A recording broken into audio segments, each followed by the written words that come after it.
Huh?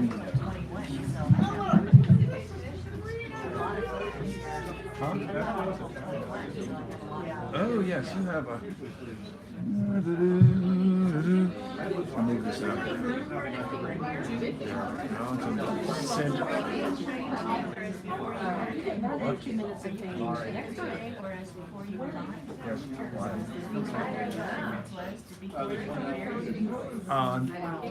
No, actually. I'm not sure. Well, earlier today, I shaved a little while ago because I figured, look nice. It's nice to look nice. Yeah, sometimes I forget that. Okay, I can't believe it. I'm so tired of everything in the sun. I just wish. Is this thing running? Oh, it's running.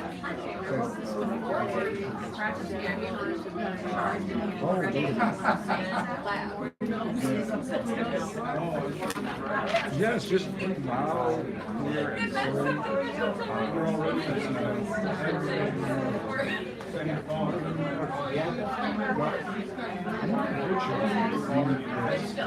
Richard May, would you kindly come here for a moment, please? I have to ask you a flavor: chocolate, vanilla, or strawberry. I'll just see if he wants to do this. If he doesn't, then would you mind doing this? Oh no, sure. Okay. So Richard May is going to kick us off with the announcements.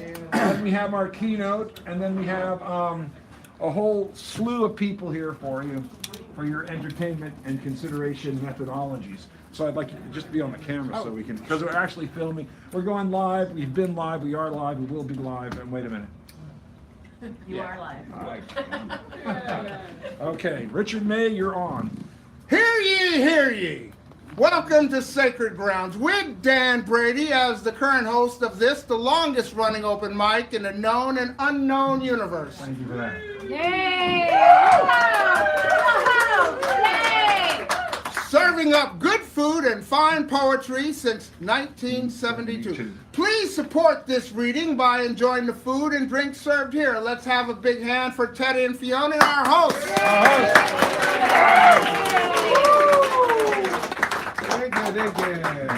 Thank you. Talk about queuing. Queuing.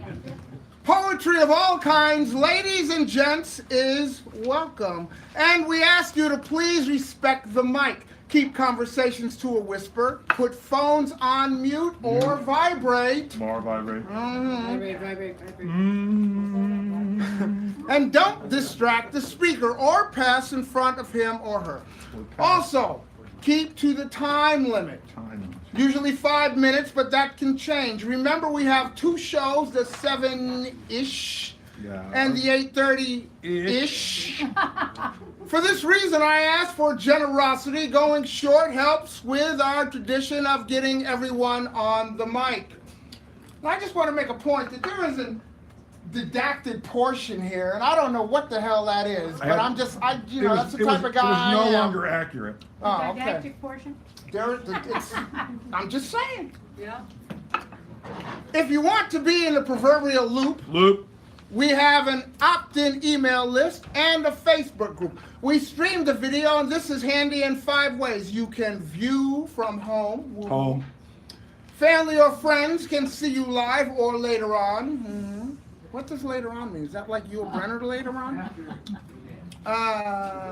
If you want to hear so-and-so's poem again, why, you can. You can.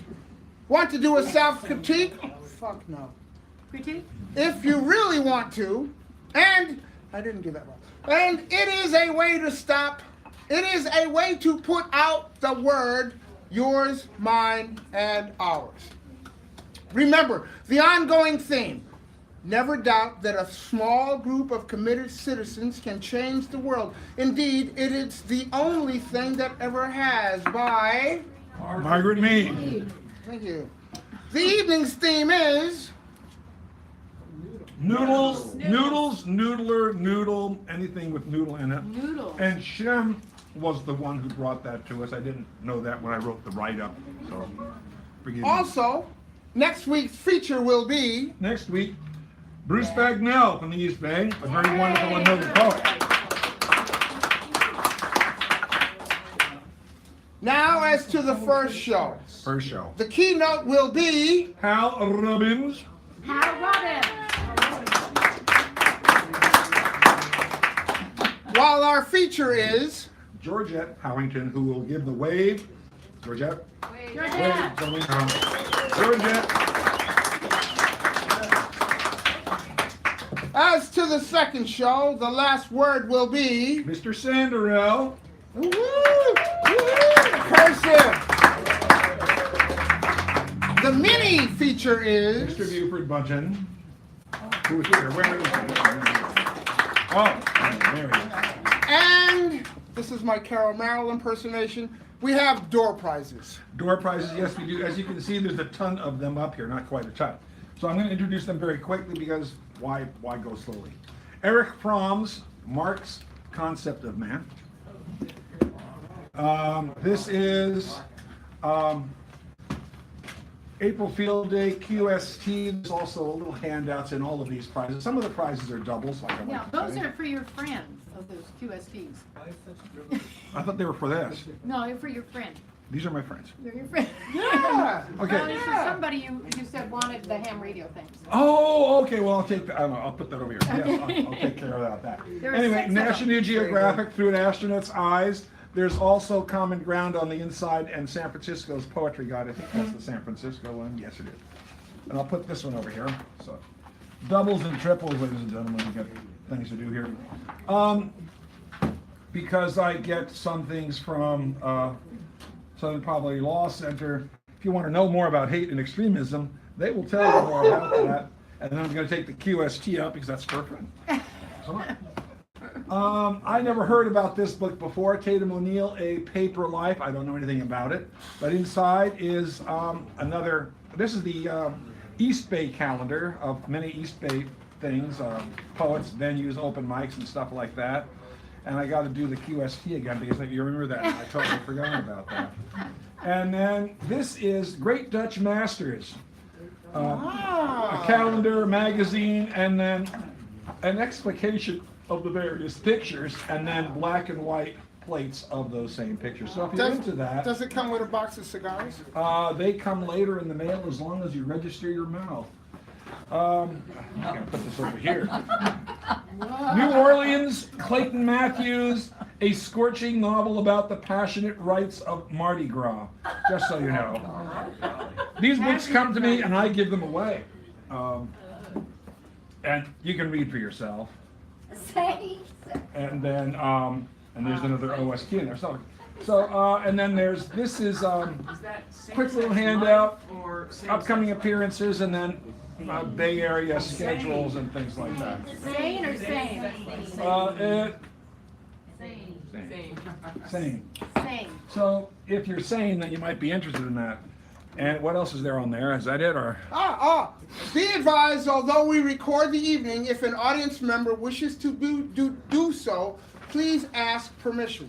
We'll assume you've done so should we notice recording being Yes, we made. will. Yes. Yes, she said she would. Thank you so much. Thank you. Give them a huzzah. Now, I know some of you have probably heard about the various people that will be showing up here, but I have to go through there's several people who said they would but aren't. So we have Don Ho, Mr. Moto, Sly Stone, Joan Crawford, Joan of Arc, Archie Bunker, Punky Brewster, the Old Red Rooster, Jonathan Livingston Stiegel, Dr. Livingston, Sir Edmund Hillary, Ed Koch, Ed Sullivan, Sylvester Stallone, Sylvester the Cat, Cat Ballou, Catwoman, Catherine the Great, Alexander the Great, and the Great and Wonderful Wizard of Oz. None of them will be here tonight. What about Winnie the Pooh? Winnie the Pooh, that creature is stuck with Maxine Waters, Claudius Maximum, Max Factor, Max Headroom, and Mad Max in a taxi on their way here. They said they'd be here, but you never know about these people because some of them are cartoons and they just don't understand reality. All right. So, Hal, would you kindly come forward, please, and do us the keynote of the evening? The mighty Hal Robbins.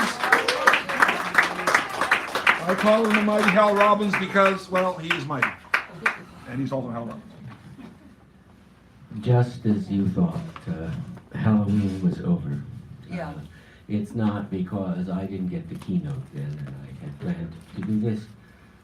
in the litany of the overly familiar, which I start now. The Raven by Edgar Allan Poe.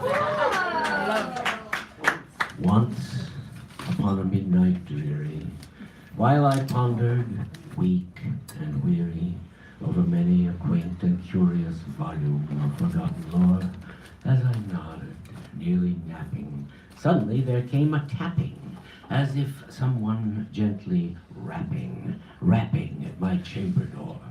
"'Tis some visitor," I murmured, rapping at my chamber door. Merely this, and nothing more.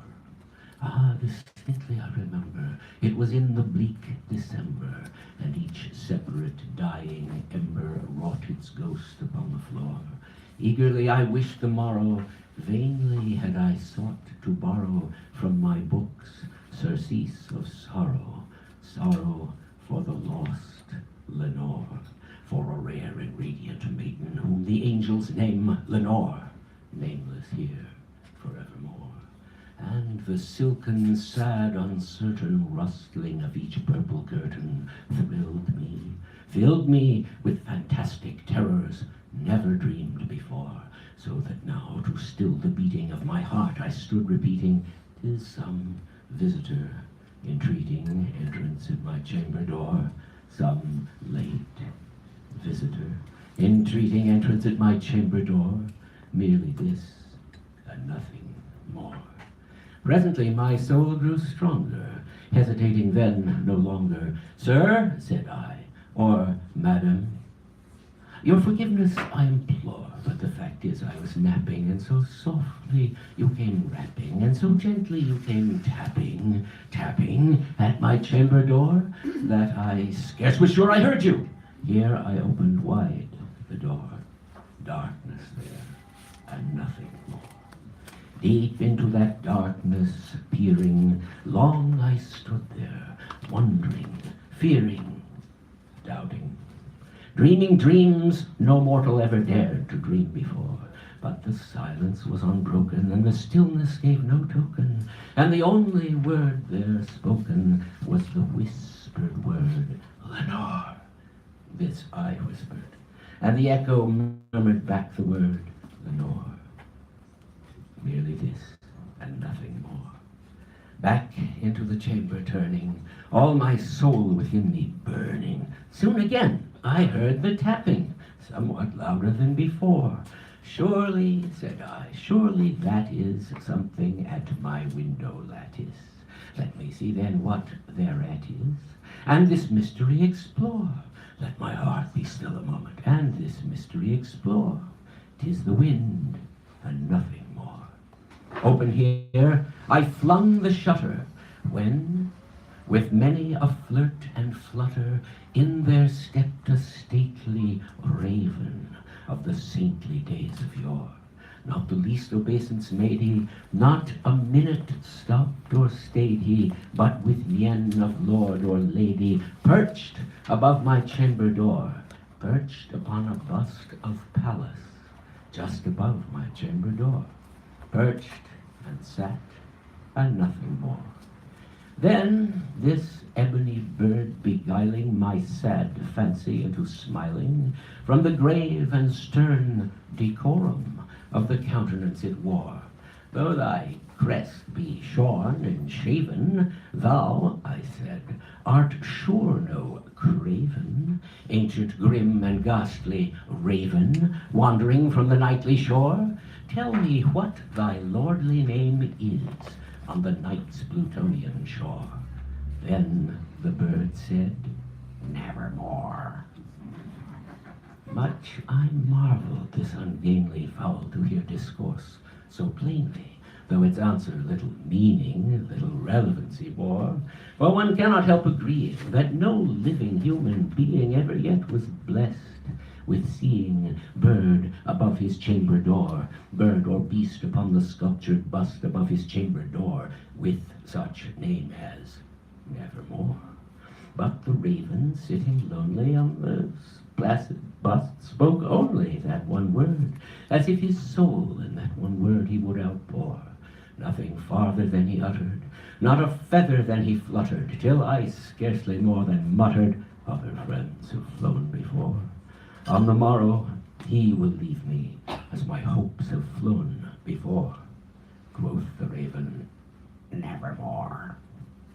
Startled by the stillness broken by reply so aptly spoken, doubtless, said I, what it utters is its only stock and store, caught from some unhappy master, whom unmerciful disaster followed fast, and followed faster, till his songs one burden bore, till the melancholy dirges of his hopes the burden bore of never, never more.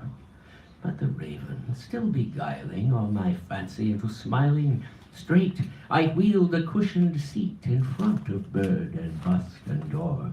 There upon the velvet sinking, I betook myself to linking fancy unto fancy, thinking what this bird of yore, what this grim and ghastly, grim and ominous bird of yore meant in croaking nevermore. This I sat engaged in guessing, but no syllable expressing to the fowl whose fiery eyes now burned into my bosom's core. This and more I sat divining as I took my ease reclining on the cushion's velvet lining, with the lamplight gloating o'er, but whose violet velvet lining with the lamplight gloating o'er she shall press, nevermore. Then methought the air grew denser, perfumed from an unseen censer swung by seraphim whose footfalls tinkled on the tufted floor. Wretch, I cried, thy God hath lent thee, by these angels he hath sent thee, respite and nepenthe from thy memories of Lenore.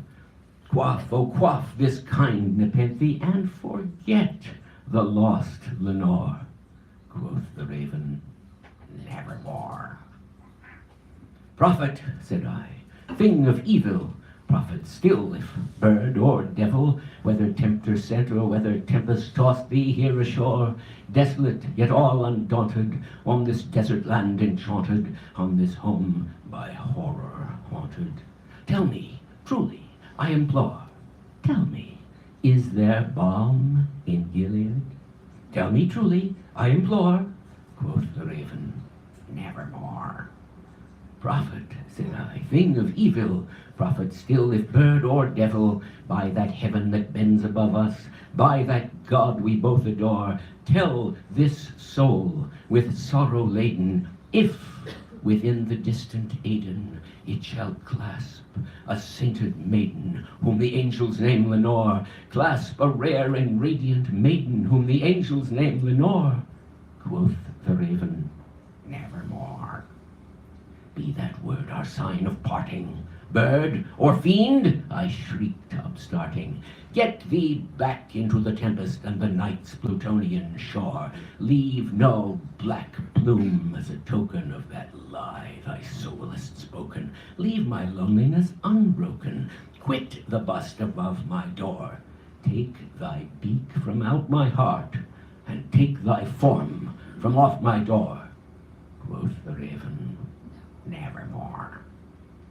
And the raven, never flitting, still is sitting on the pallid bust of Pallas, just above my chamber door, and his eyes have all the seeming of a demon's that is dreaming, and the lamplight o'er him streaming casts his shadow on the floor, and my soul from out that shadow that lies floating on the floor shall be lifted nevermore. Thank you. I love it. Tell them about the attribution. Yeah.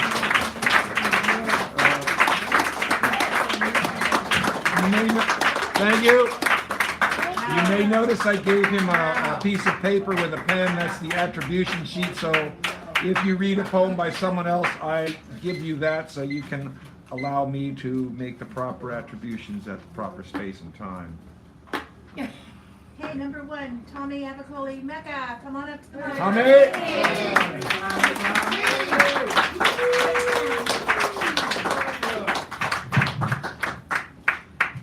Who are you gonna blast this time? Everybody I can. All right.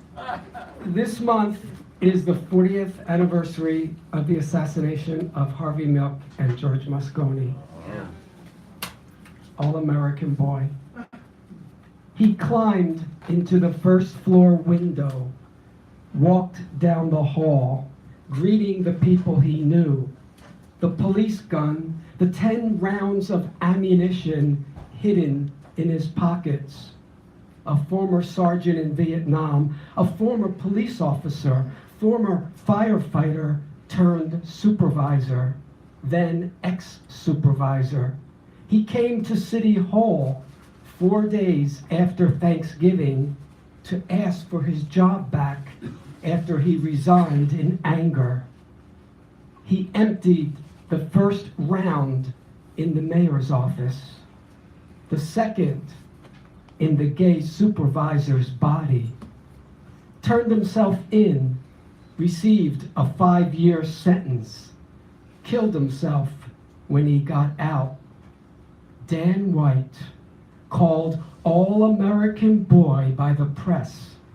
He hated queers, pot smokers, cynics, defended the family, voted against a gay rights bill, ended up in a carbon monoxide sleep in his car, a bloodless death, unlike those he inflicted on a mayor and a supervisor 4 days after Thanksgiving, after climbing into a window of City Hall, proud to be that all-American boy. Wow.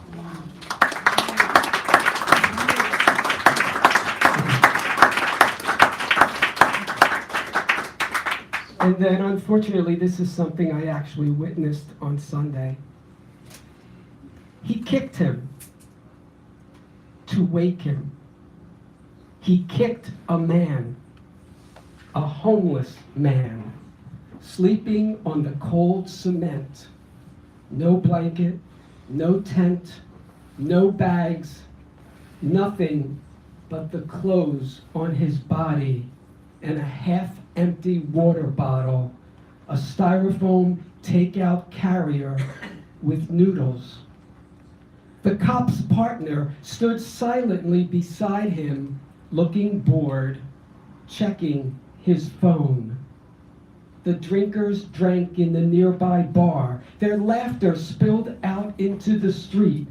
People crossing the intersection never glanced over at the cop who kicked a man, a homeless man, who suddenly jumped up, startled, raced for the street and into a train that had just pulled up, its doors shut quickly behind him. The cop shouted something. He seemed disappointed that the man, the homeless man, had gotten away. No chance to cite him, sit lie violation, write him a fine that he wouldn't pay, couldn't pay. It being Veterans Day, I had to wonder if the man, the homeless man, was a vet. Not that it would matter to a cop who kicked a man, a homeless man, to wake him up from his cold cement bed. No blanket, no tent, nothing but the clothes on his back. Thank you. I'm here to call Omega.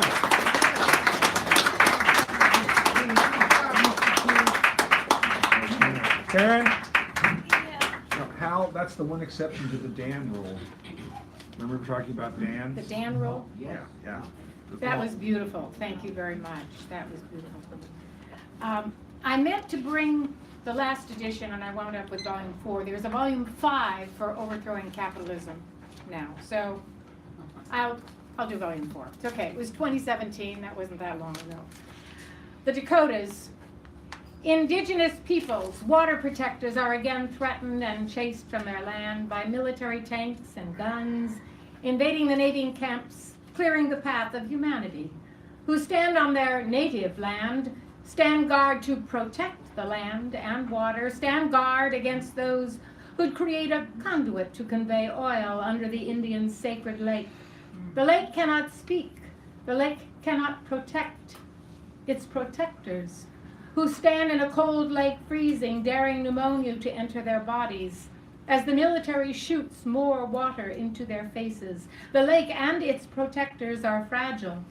They are the meek who will inherit the earth when freedom comes riding on hooves of courage, when right abides in courts of law, and angels dust the land with wings of mercy on winds of justice. Okay, so you remember that, and unfortunately, we know the indigenous lands are still being desecrated. So, chapter 1, chapter 2, chapter 3. This is Aleppo, where we are familiar with all that's going on in Aleppo in Syria. Aleppo on 8 hills, each hill vulnerable like a dog belly up, curled inside the left bank of the Kik, waiting for the next conqueror, the next caliphate, the next pounding of boots or screaming of bombs, the next strangers to trample over its open wounds.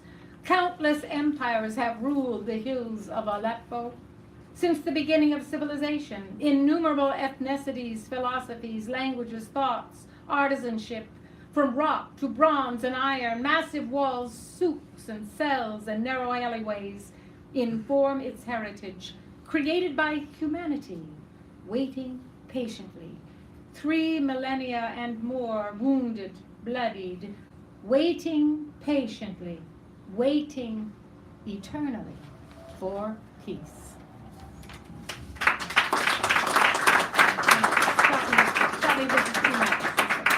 The great laws. Haudenosaunee indigenous peoples create the great laws, whose first law is peace, whose second law is equity and justice, whose third law is power through good works, whose law asks the collective to nurture its own unity and health.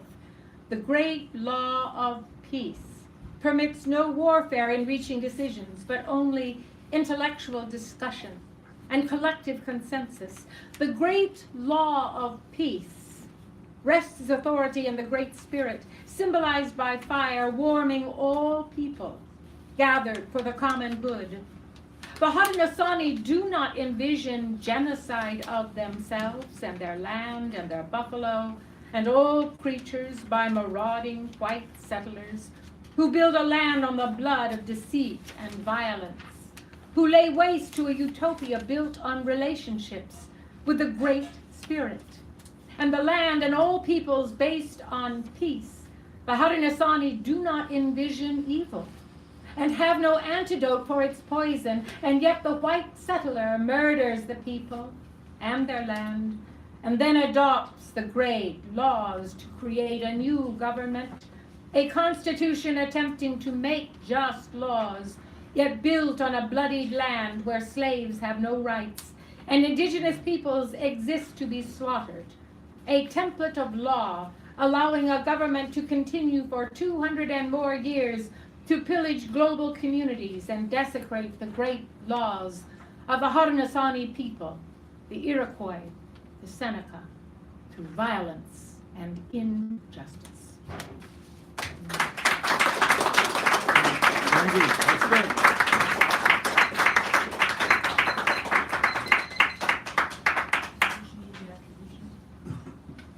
Did you need this? Did you read a poem by? Oh, that was your. The poem from the book was yours. It's all. Oh, yeah. What I wrote, what I gave was mine. Okay, all right. Just let me. The rest of the stuff Owen? is not. And then Yasmin, then Britt, Bob. Steph. Can you move this? The mic stands back that way. There you go.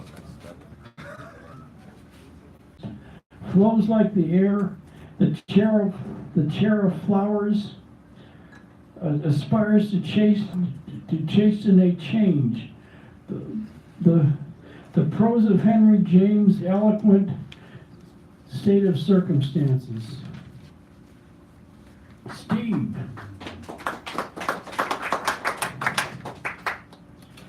Steve writes like an inspired Sagittarius, but moves about slowly, like a Cancer. Like haiku, the night is a metaphor that moves slowly and surely towards the morning in the morning. The Warriors' game is over, another vivid, virile victory. Ads on TV. 12 days until Thanksgiving, as they are slowly celebrating Christmas. Pensée. The smoky night, a smoggy night, the air is different, but it is not like smog. Smog is hazy and it burns the eyes, and it makes the eyes water. Pensée. The night is black, the air is as lukewarm as a kiss that makes things different and the same.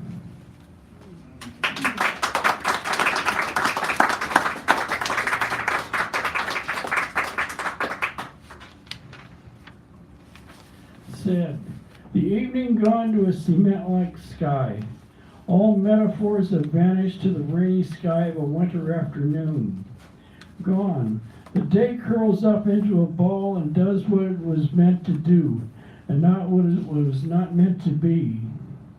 After the rain, the muse of the rain makes me sigh like a mystery of the rainwater. Life is a mystery of rain and flowers, the mystery of metaphor, of ah me, ah me.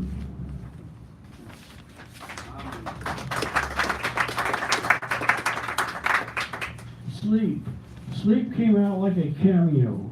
The rain has vanished with sleep and a metaphor. Sleep came softly and bleats like a sheep. The night goes slowly like a new neon lord. Calm, calm the afternoon branches of fading gloom. I write in a room that murmurs like a womb. The mind is like a tomb. No lines came, no metaphors came in slipper green.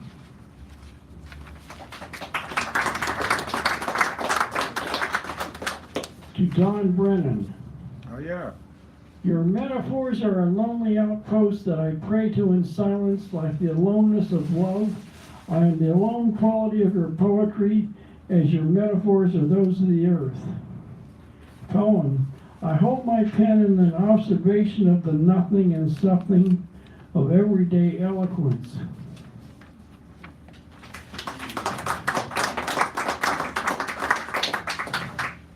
At Starbucks, days pass by one.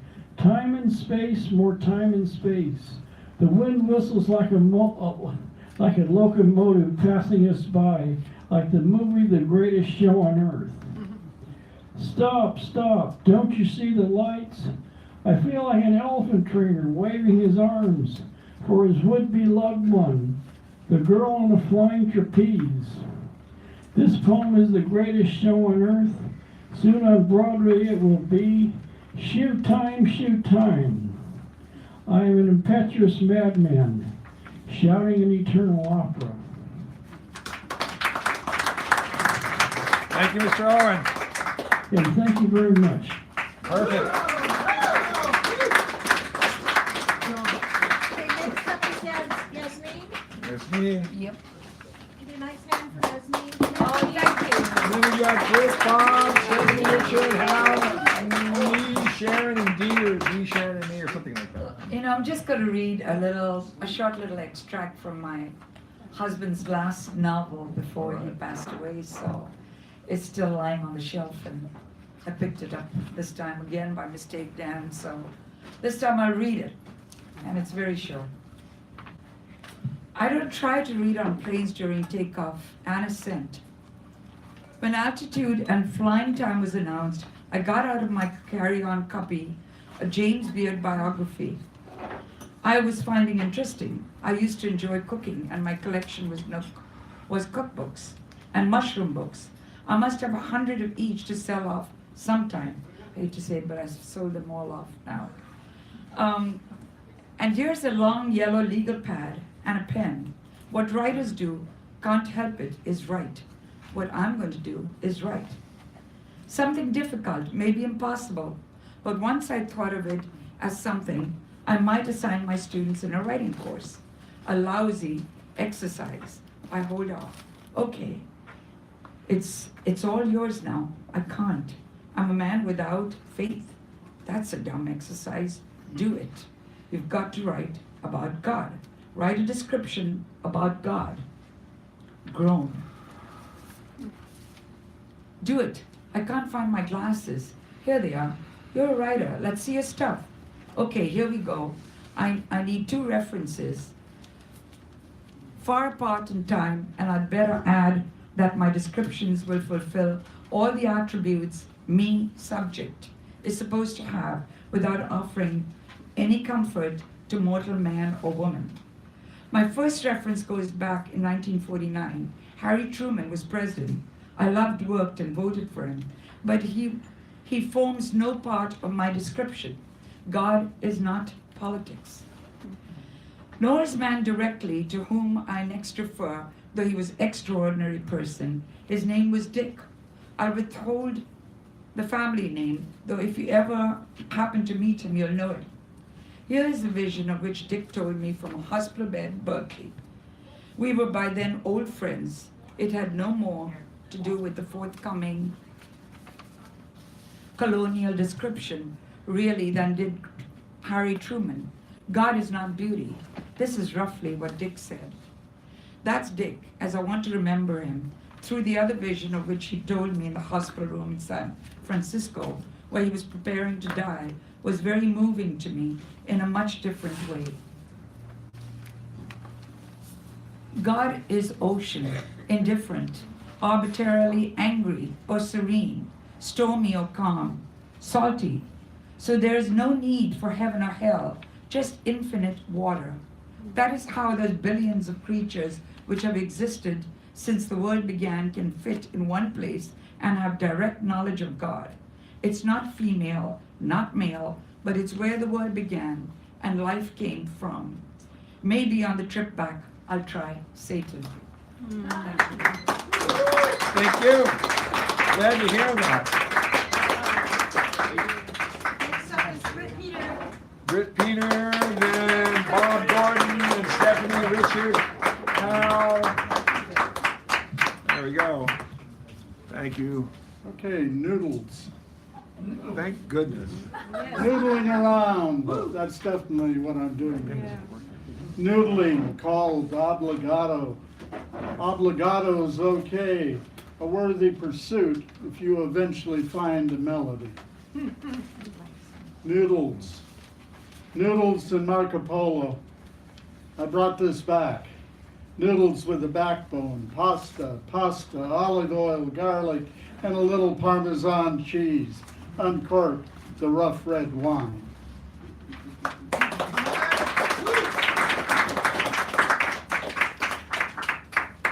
Veterans Day 2018.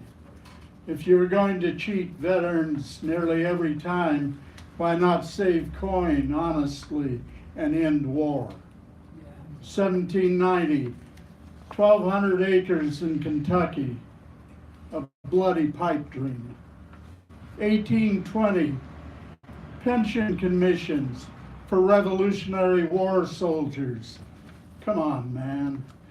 Grand Army of the Republic, 40 acres and a mule, killing cousins, amputation without anesthetic. 1932, the bonus army marched to Washington. Since Vietnam, thousands living in the street. Today, Trump shortchanging them again. I repeat, why not save change honestly and end war? Yeah.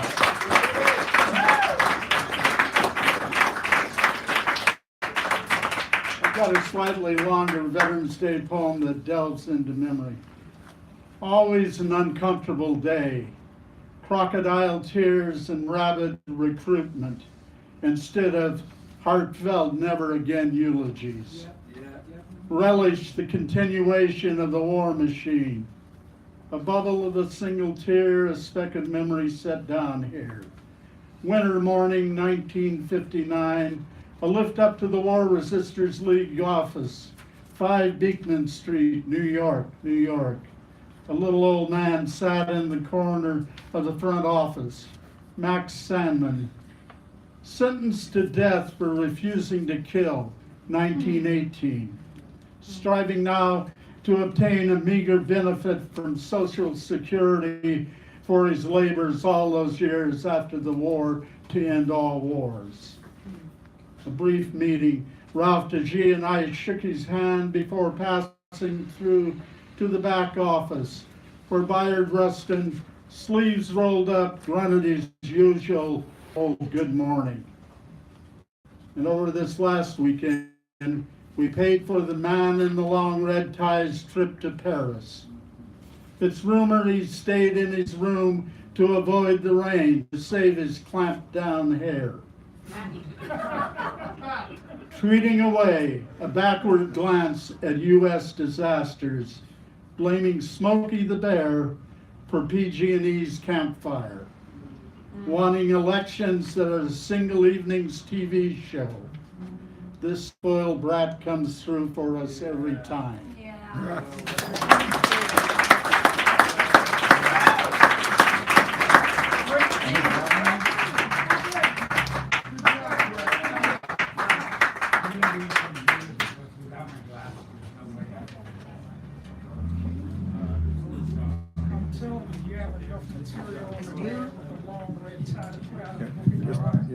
Just take that.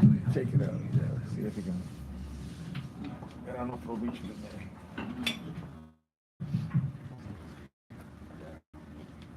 Take it out for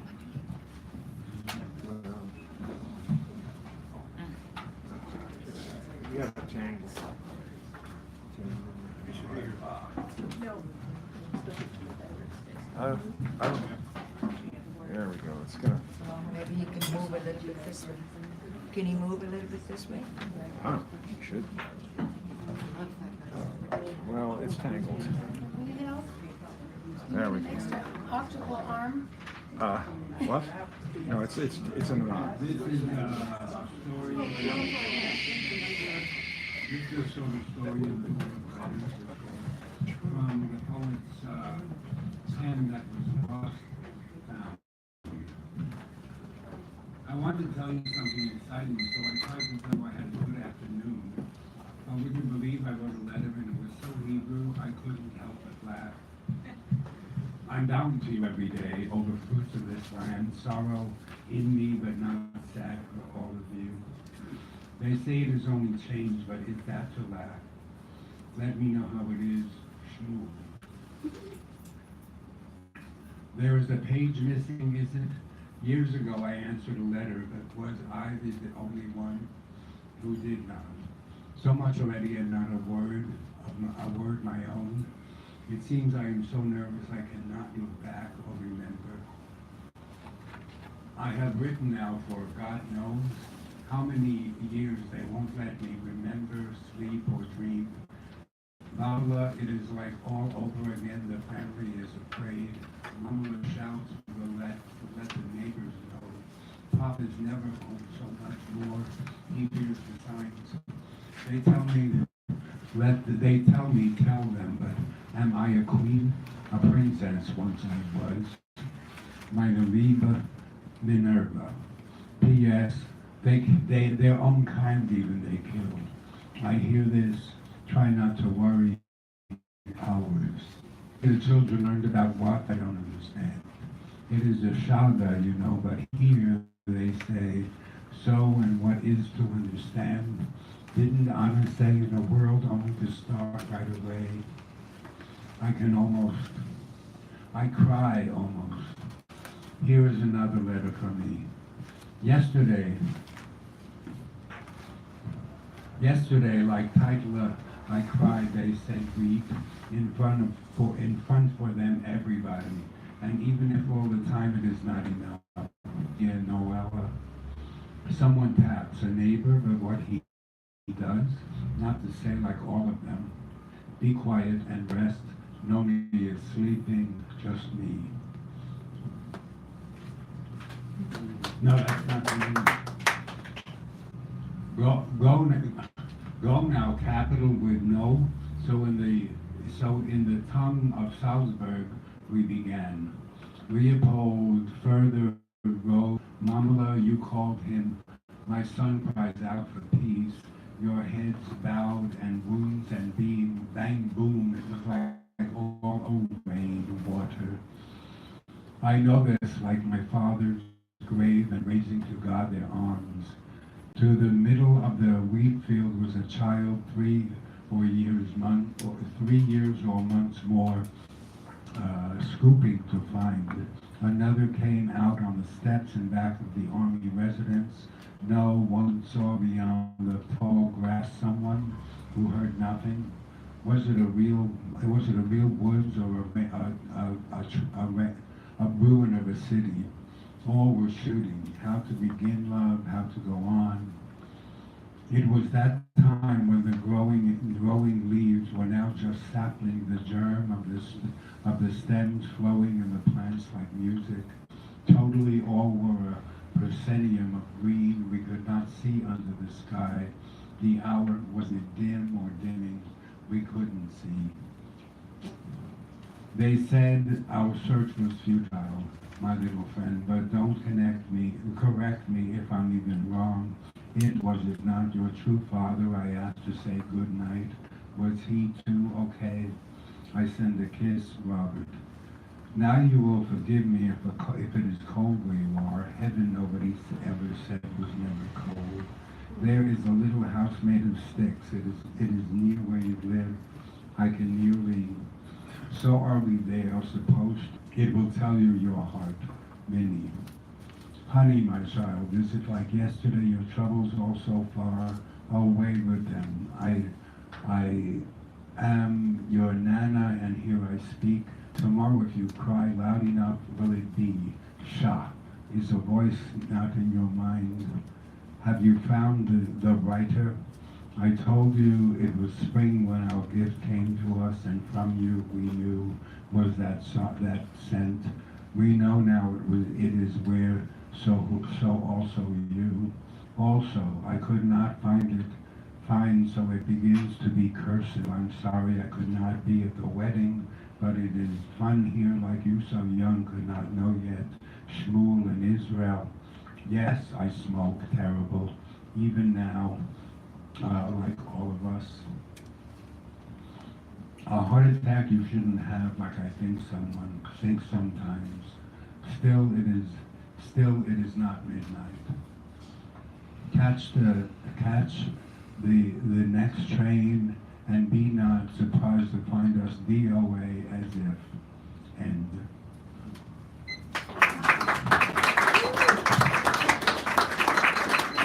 Thank you.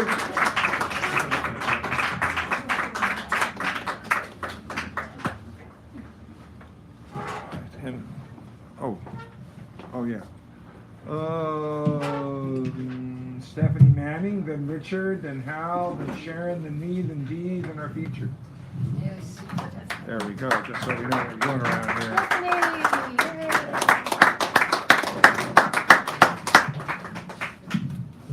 A person of note and merit. And height.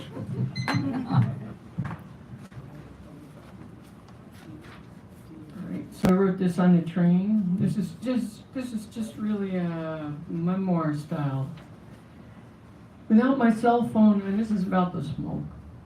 Without my cell phone or tablet today, I had to make do with gazing out the train window. And what did I see? 2 American kestrels on a telephone wire. 1 white-tailed kite kiting over a field. 1 red-tailed hawk perched on a treetop at Puta Creek. A flock of blackbirds soaring through the smoke-filled sky, and a field of mother sheep with their lambs south of the tracks on my way to work. On the way back from work, there was the California Zephyr from Chicago, an even huger flock of blackbirds, more mother sheep and their lambs north of the tracks, 3 black hens on someone's lawn in Dixon, 8 American crows, 1 great white egret in flight with its beautiful wide wingspan, coots floating on Sassoon Marsh, smoke all around and blocking the views of the Vaca Hills, Berryessa Peak, Mount Diablo, Mount Tam, and Grizzly Peak. Still, American shovelers and ruddy ducks floated on the marsh's inundation under smoky skies, which had any glimpse down into the Carquinez Straits. Even in the train, the smoky air was hard to breathe. No one played at Joe DiMaggio Field in Martinez. All had been informed of the hazards of venturing outside without a face protector, except the birds. They flew and floated with blissful ignorance. The orange windsock showed no wind present. A ghostly tanker, the IVS Koana, appeared on the straits, sailing east toward the delta, and the African egret sat at the pier of C&H Sugar Factory beside the Carquinez Bridge, there in the smoky fog. Mare Island, just across the way at the outlet of the Napa River, was barely visible as we approached Valero Refinery Pier, where the huge yellow Stolt tankers, Stolt, Maple, Cardiff, sat in the water close to the track. How could the channel be deep enough for this giant ship not to scrape bottom so close to shore? And to think I only saw it thanks to forgetting my cell phone and my tablet.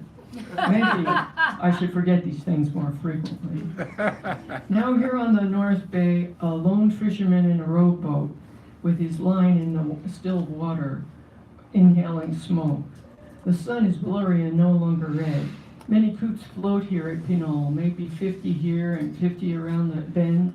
We are at the water's edge. Future sea rise will flood these tracks.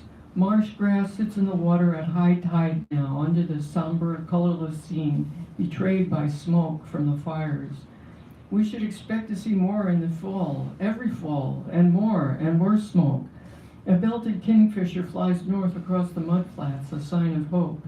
And now the eucalyptus at Point Pinole, almost home. One passenger has been talking on his cell phone all the way from Davis, an hour and 15 minutes now. Missing all of this, even the yellow supertanker back there. He finally hangs up. Now, what is there for him to see in the back alleys of Richmond? Only neglect, poverty, and despair.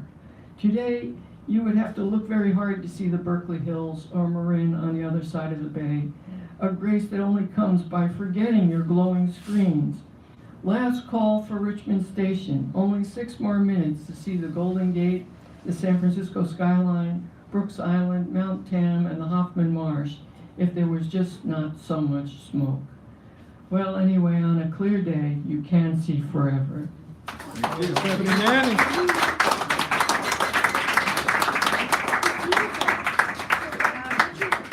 Richard May. And then we return to Hal, Sharon, me, Dean, in our feature, just so people know. Come on, nice round of applause up here.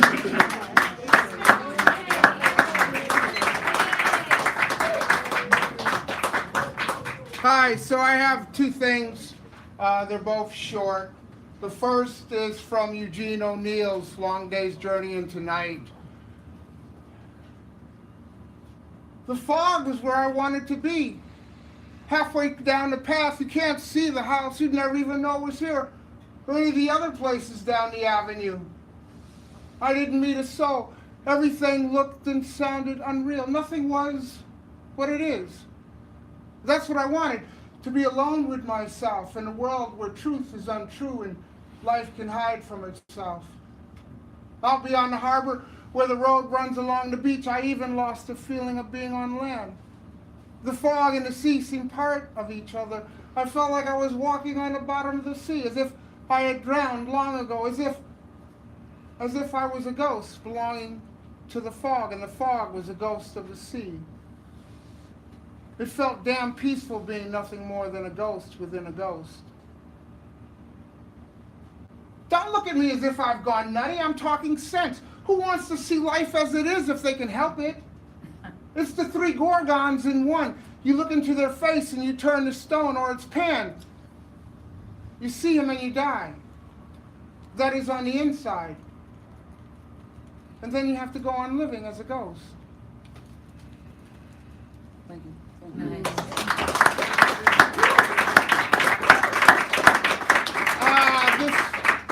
This last one is something that I just stumbled across.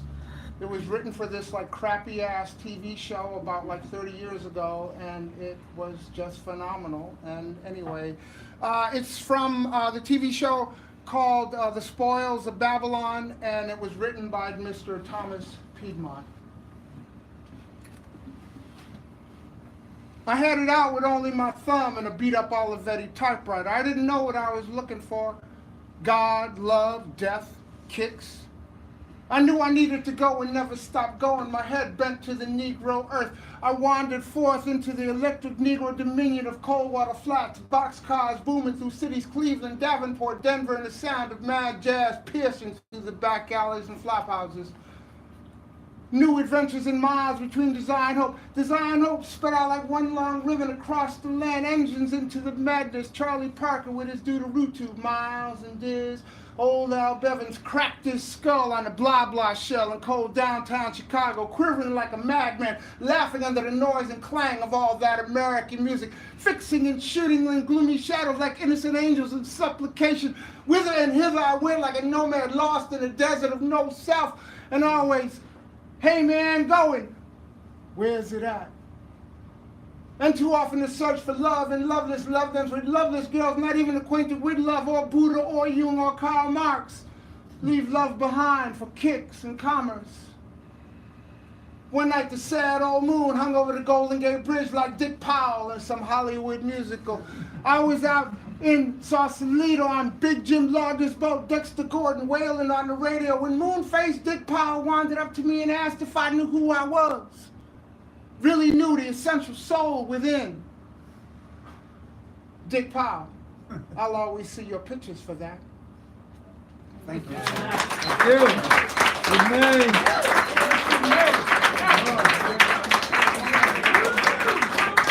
Hal, oh yeah. The attribution sheet being given to him. Hal's coming back to the open. Then we got Sharon, me, Dee, and Georgette, our features. Just so you know what we're doing around here. I sometimes Well, the only forget. poem I have to memory about noodles I read as a small boy in a children's magazine, I believe Humpty Dumpty magazine. It goes like this. When Mr. Noodle ate his lunch and left the cafeteria, he took a hat belonging to a noodle much superior. And on the theme, I wrote this one.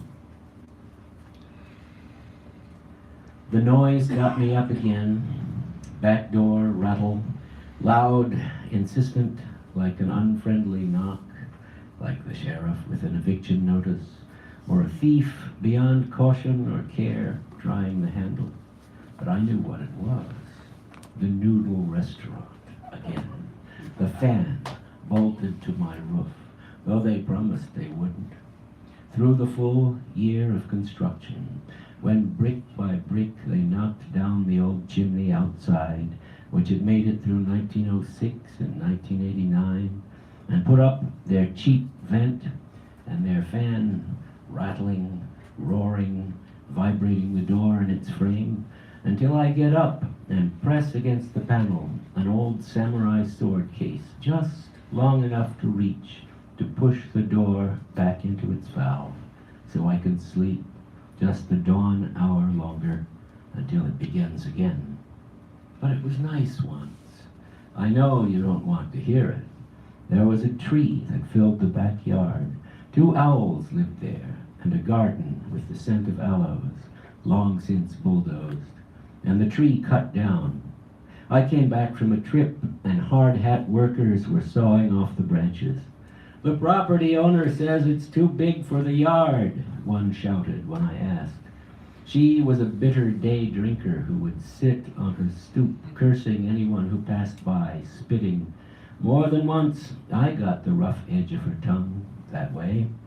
But she was chopped years ago, like most from that street that now has so many in-fashion restaurants and rats and garbage, hired cars leaving, glossy people, and always the scent of everything that comes or goes with noodles. I don't know, do you need that with the Humpty Dumpty thing? I don't know who wrote it. I only remember, I was a kid, I don't remember. Okay, all right, well, just let it go. All right. Sharon Scott Kish, come on up. Sharon Scott Kish, the Need and Georgette. Need and I like that.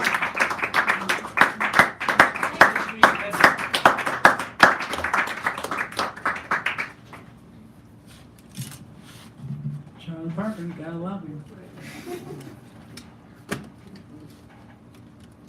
This is from I Could Chew on This.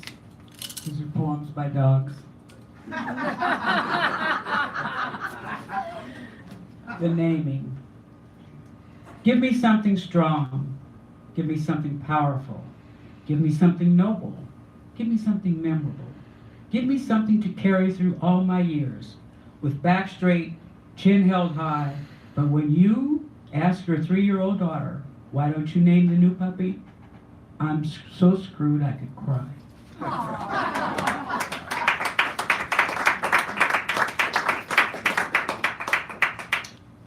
And this is from the African American wisdom. He who gives you the diameter of your knowledge prescribes the circumference of your activities. People are easier to kill if they come from nowhere, if they have no names, no fathers or mothers. The dead piles of corpses are not nobodies who began with and nowhere to go. Nowhere, no count, nothing. And this is from Toni Morrison. If you're going to hold someone down, you're going to have to hold on to the other end of the chain.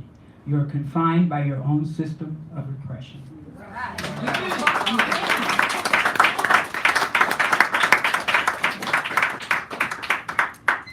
Here we go, Kansas City.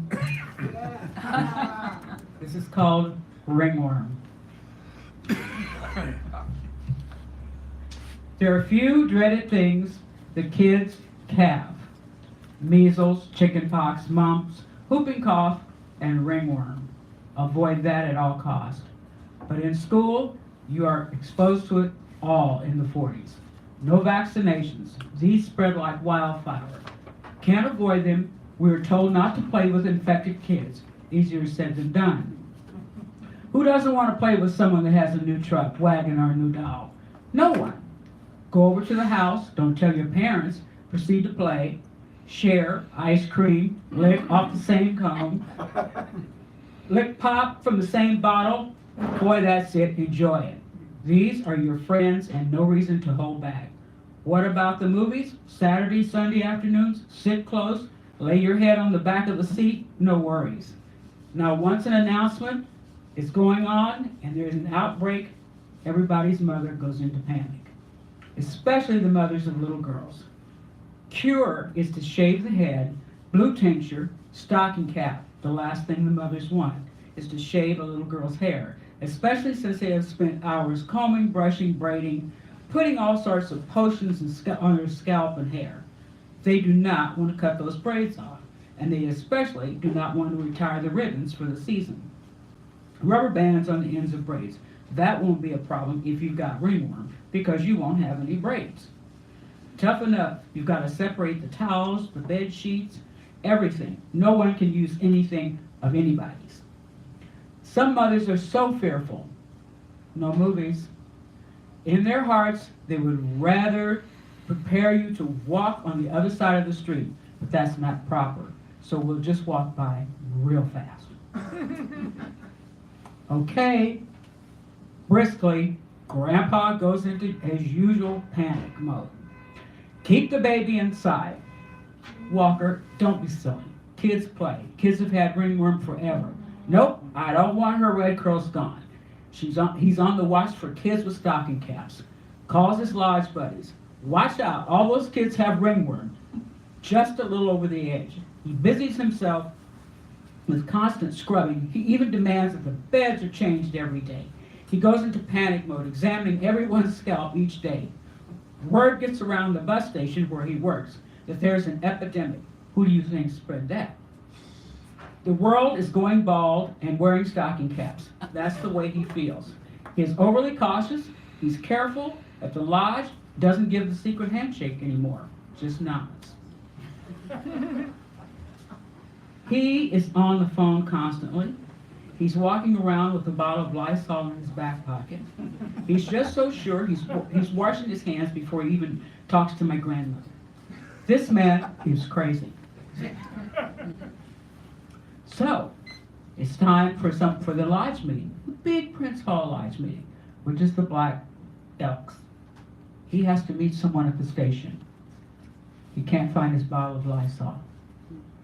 I have to go to the grocery store and get a bottle of Lysol, because God forbid he should shake someone's hand and he doesn't have Lysol.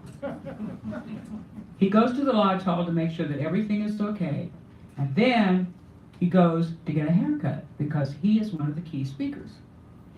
He gets in the chair, and they pump up the chair, and he's telling him, I want you to clean all the tools with Lysol, which he produces his bottle. Okay, everything's in place, everything's been washed in Lysol, and all of a sudden, Riley the barber says, what's this? Oh, no. And my grandfather says, what do you mean? He said, I think you have ringworm. To which my grandfather faints.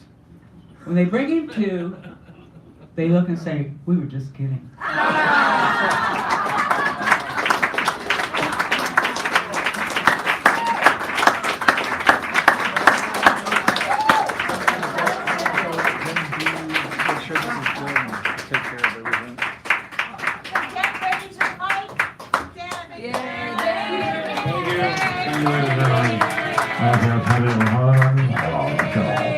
And now for my second peek. So I'm so glad she did something light and cheerful. Because I had planned on doing something else, and so here we go.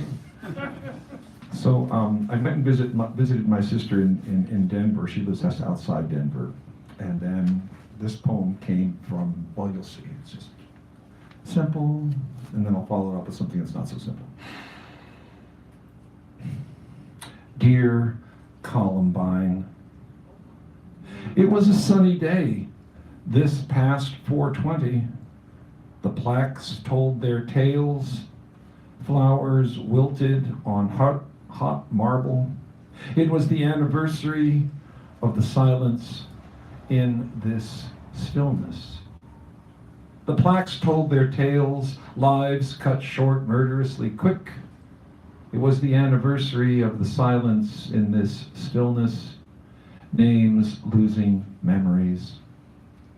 Lives cut short murderously quick. There are long questions, uneasy answers. Names losing memories as time wears away in the hills. There are long questions, uneasy answers amid the browning grasses as time wears away in the hills. A blue flower has meaning, Columbine. It was a sunny day, this 420. The plaques told their tales, lives cut short murderously quick. There are long questions, uneasy answers. It was the anniversary of the silence in this stillness, names losing memories as time wears away in the hills. A blue flower has meaning, Columbine. Yeah. So, and thank you.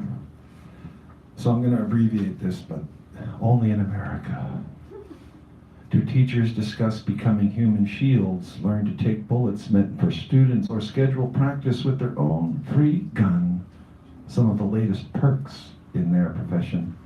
Only in America do we have mass murders ticking away at schools. Only in America is it impossible to do anything about such waste using our political tools. None of our leaders has an answer, not one, although it isn't because there is no answer under the sun. Of the 200 plus nations on this earth, none have this rampant a problem, yet Do we ask them for advice? What would a solution be worth? And can't we, the richest nation on earth, afford the price? But oh no, not us. We're not up to that task. We'll never stoop to ask. We'd rather go on and on, as if everything is just fine. As day in, day out, there's headline after headline. Only in America do tens of thousands fall to gun violence each year, as so many, many more spend their heart's worth consoling the survivors they hold dear.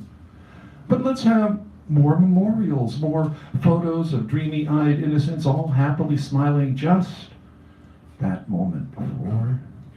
Let's post their words of wisdom, tell tales, their talents, their salient sparkling wit. Let us place candles and flowers and teddy bears as markers supposedly apt or fit.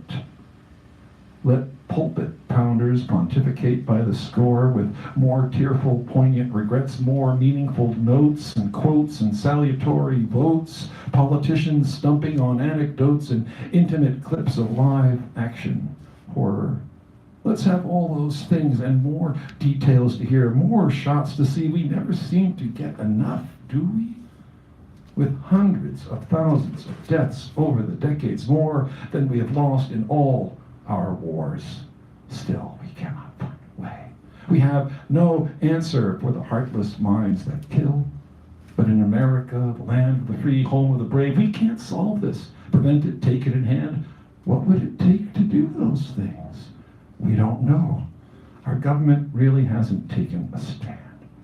So I'm more than bone-tired, more than just puzzled. I'm angry at leaders who have nothing to say or do anything besides to cry it day after day. As for those who buy the talking heads on TV, who sit there lying, who say, "Lone wolf, God's mysterious ways, let us pray." All the editors, media mavens, all those whose actions make no sense are exactly those who could make a difference. But instead they make absolutely no difference at all, doing nothing at all. Only in America is murder thus inspired, condoned, while the sheep will bleat their chorus of useless remorse, mimicking useless words from useless leaders who lead them on and on along this horrific course. All the victims and mourners say enough is enough. So I'm glad to see the youth of America organize and get tough. I say, demand your certain inalienable rights to life, liberty, and the pursuit of happiness. And I cheer you as you get up, stand up, and show the right stuff. Thank you.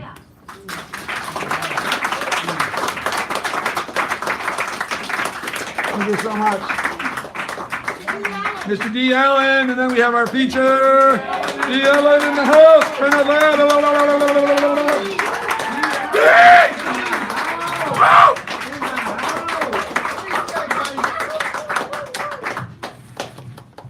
Thank you, D. Two poems. Before I go into these two poems, I'm going to dedicate my portion of tonight's open mic to someone who took a long trip all the way here from Martinez. Tonight's feature, Miss Georgette Howerton.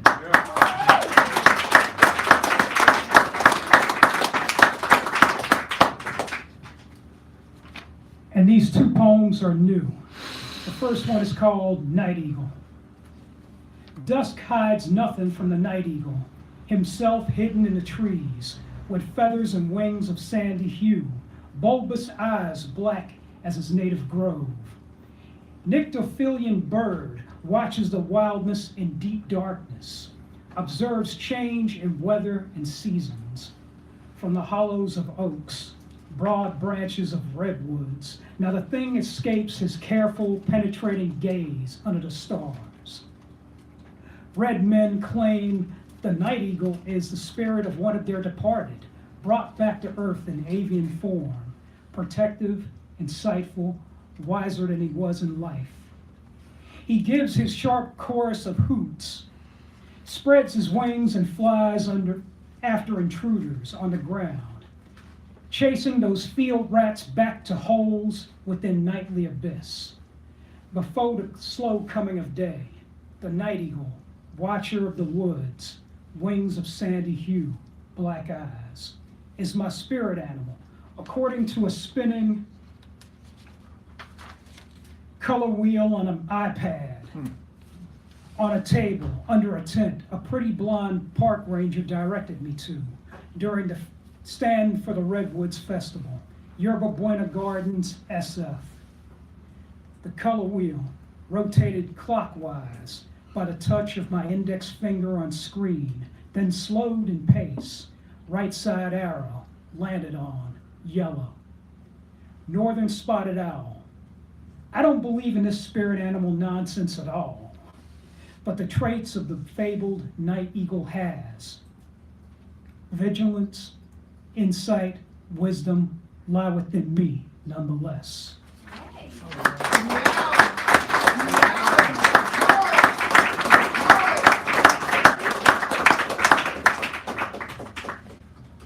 That was a new one called Night Eagle. And the last one is another poem with a bird in it.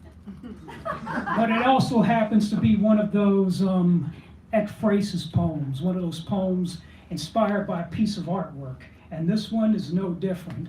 Inspired by a mural by Ernest Doty. This is called Jade Horizon. Not quite a homestead, not quite a morning vigil site, but it's there, perched on another East Bay oak tree branch. Little rainbow with a beak and sharp-taloned feet, dressed in yellow, brown, gray, mismatched colors borrowed from the spectrum on its feathers. Stripes of ivory, tip its long tail. Small bird face veers left. Distant western stare. Attention averted from the eastern sun rising slowly over Oakland hills. Gradual change from night to day. Thick wisp of white flowed over the vibrant jade horizon, nearby trees, as cool post-dawn fog.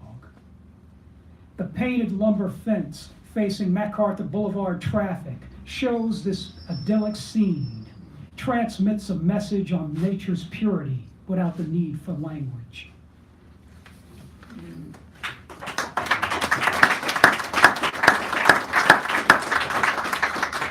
And that poem was called Jade Horizon, inspired by an untitled mural on the corner of MacArthur Boulevard and Coolidge, created by Oakland-based artist Ernest Doty.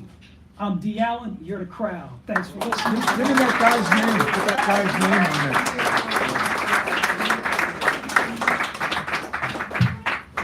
there. What? You're back so soon? This is my front. All right. My favorite part of the evening, when I give a few salutatory and unprepared remarks. Georgette Howington is our feature of the evening. Let's say speaker of the evening. Speaker of the evening. Why did I bother correcting myself? I'm Catholic. Okay, so anyway, she has many talents, varied life talents, a naturalist.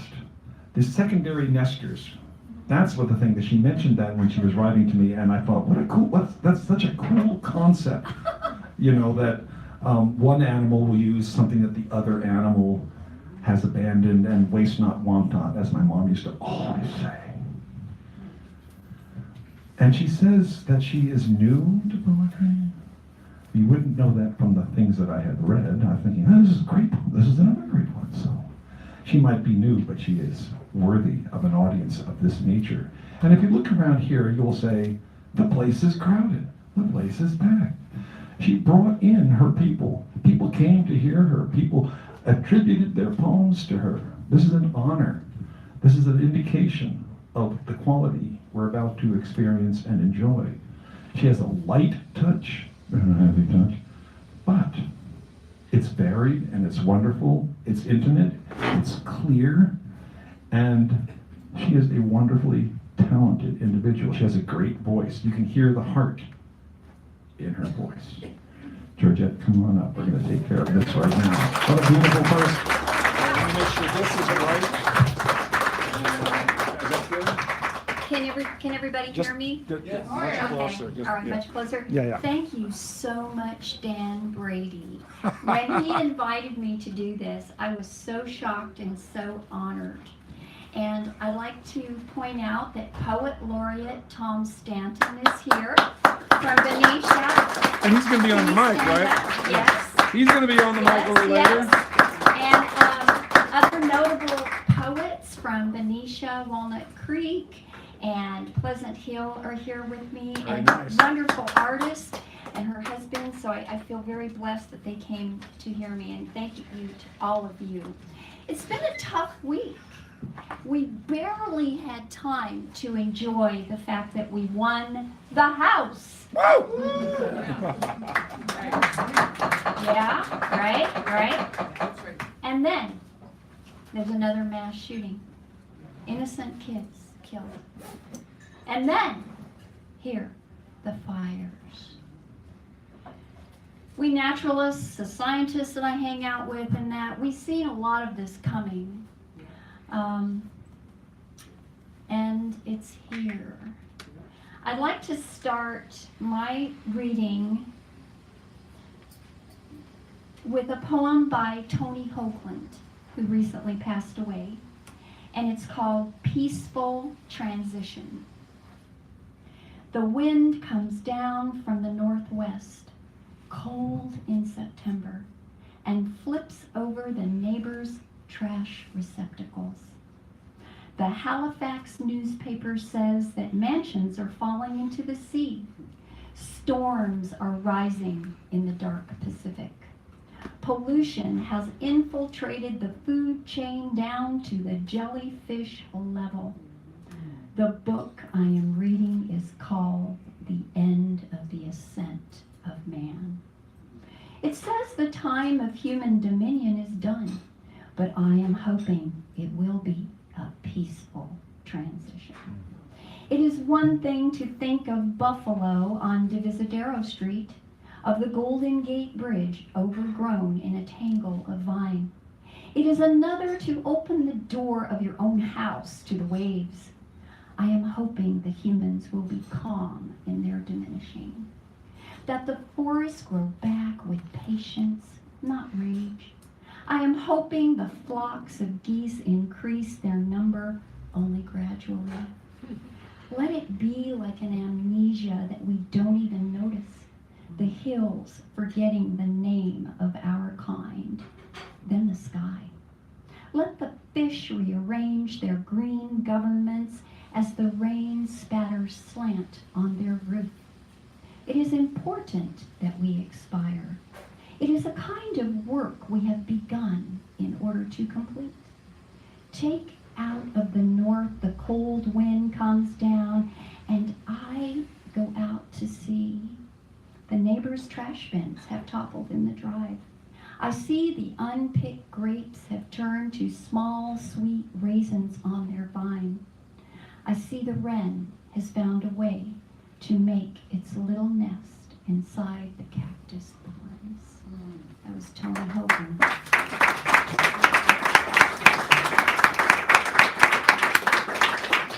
So this is a new poem that I wrote after an experience that I had at Safeway on Saturday.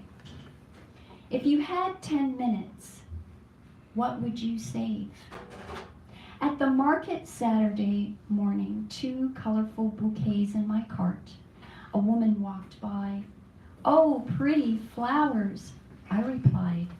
A little cheer on a dismal day because of the smoke-filled sky. Her eyes widened. "I'm an evacuee from the campfire in Butte County."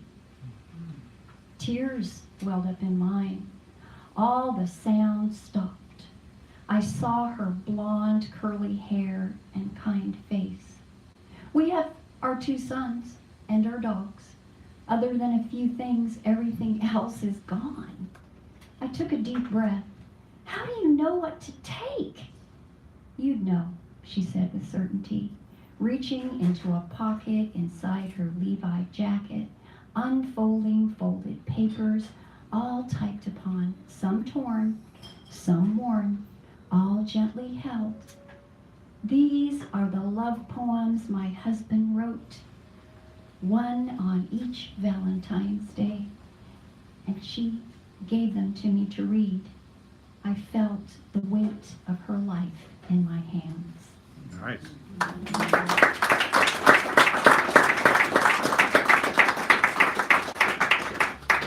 So a few weeks ago, I had the great experience of seeing Roshi Joan Halifax at a KPFA program at St. John's in Berkeley.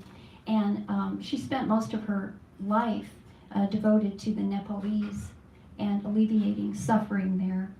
And she has a wonderful background. And this poem is about having a voice for the unseen. Some speak for the poor and the hungry. Some speak for the unwanted and lonely. And some speak for the beaten and mistreated. I speak for bacteria, vital for recycling nutrients. I speak for fungi, networking transfers through symbiotic relationships. I speak for predators, protozoa, and nematodes. I speak for microarthropods, citizens of the soil, one handful home to more creatures than humans on Earth.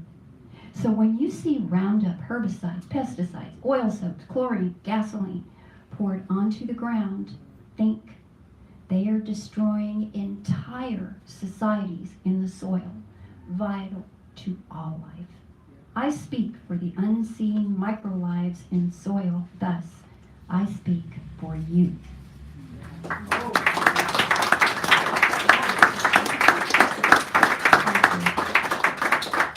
So this is another little creature. I wrote this poem during an ekphrastic exercise in an art gallery, but also because it's another little creature that just isn't seen. Night moth unseen, fluttering on a beacon of lamplight against a cold bare wall, not the glow of warm sun. Dull gray, white, wavy lines on pale wings, not the fiery blaze of a monarch butterfly.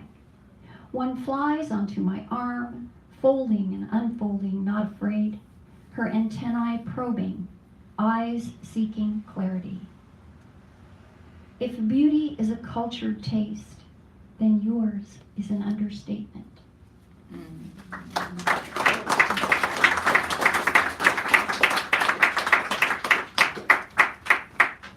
Thank you. I've spent many, many, many hundreds of hours walking in the woods and on the trail. I do a lot of monitoring of nest boxes. And all the elements of nature have become my friends. So this is a poem, Conversation with the Wind. I don't know you, yet we touch often. The skin on my face blushes. The chill always makes my cheeks pink. The force of your strength tangles my hair into streaming riffs of this way or that way. I hold it downward while squinting, my nose wrinkled, lips mumbling. I prefer still days and don't care for sailing. But you never seem to resent that. No, instead you continue to greet me with poetic whispers, dancing alongside like an old friend.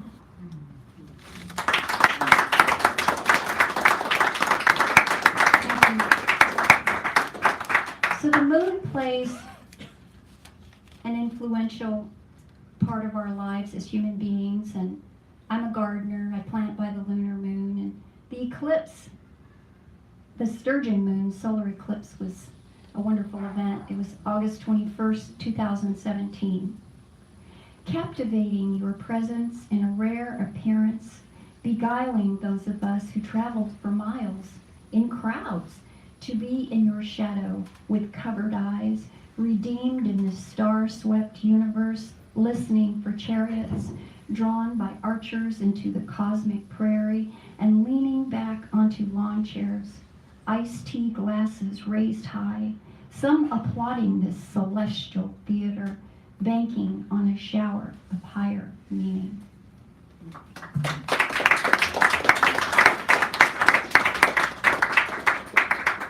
So I wrote this poem some time ago, but because of all the immigration issues that are going on and the problems that have come up, with the people that are coming up from the Honduras, I know it's very controversial, but I wanted to read this poem because it's written about my mom, who is a World War II survivor, and I think it just gives a great example of why some people want to leave their countries. Scars, Philippine sweet potatoes, and mango. My 5-year-old fingers press coconut oil onto the raised red edge around the glassy skin, about the size of my palm, on my mother's brown thigh. Not unlike a dozen or more other scars on her legs, painting stories like faded tattoos. She pointed to one. Bombers overhead, shrapnel pierced my legs, my basket of sweet potatoes flying, flesh burning, hot blood flowing, but the only pain I felt was constant hunger. For 2 years they ran from village to village, they hid. During the day, dressed as a boy, she went to the old farm fields and hands plunged into the womb of earth, pulling sweet potatoes to light, setting them free, a sacred find. The assault passing over, she knelt to gather all that she could save, placing them back into the basket and running with the others into a grove of mango where fruit laid next to rotting bodies. And she picked up as many as the basket would hold. That night, Tita Lola baked sweet potatoes and hot rocks under the tropical skies, and the children ate the warm, soft orange flesh as if they were chocolate confections, mango juice dribbling down their chins, sucking on the big seeds. My mother stroked my hair as I rubbed the oil over her scars.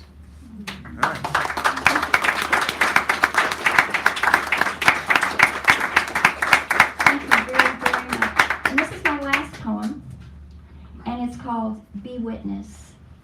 And I had the great pleasure of going to a retreat at the Tassajara Zen Mountain Center. And Jane Hirschfield was the poet. Oh, right. For 4 days. And so anyway, so this was a poetry prompt that she had us do. It's called Be Witness. Poetry prompt at the Tassajara Zen Mountain Center with Jane Hirschfield. The bamboo plants told me it's not Zen to take samples of their leaves. Okay. The bamboo plants told me to mind my own business because they are not noodles. The bamboo plants told me young stellar jays scream for food until completely ignored. The bamboo plants told me ground squirrels are wealthy this year. The bamboo plants told me goldfinches are spying from the highest sun-soaked branch of a giant oak. The bamboo plants told me the creek is chatty and I would leave a quieter person.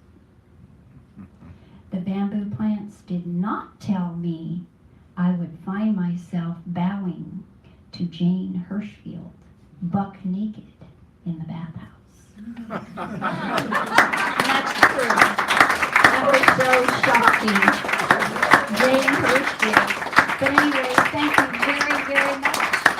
I really appreciate Good night, ladies and gentlemen. Give it up. Nice round.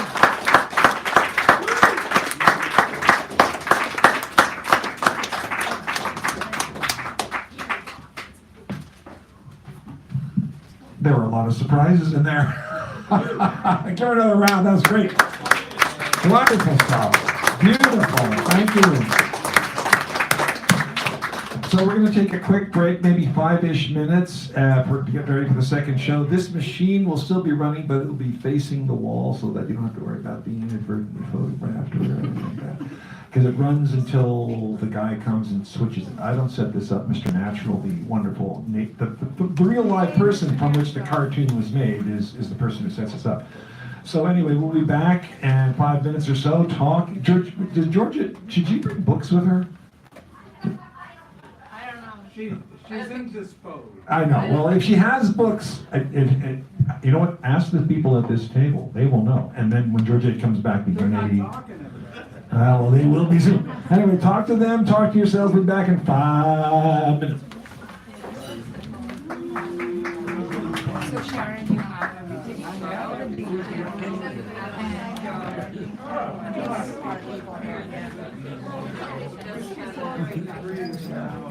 Well, the cover on which I put your number. So I don't have yours. And I'm gonna take down very quickly. I provide a whole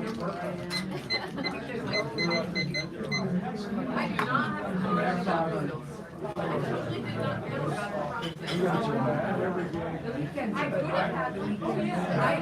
could have had a song about love, heroin, and noodles, but I don't. Love heroin and noodles?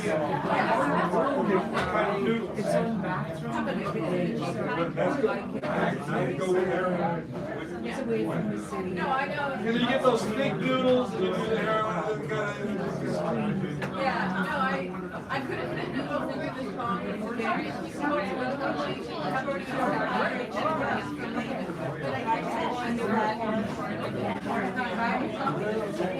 I will obey it.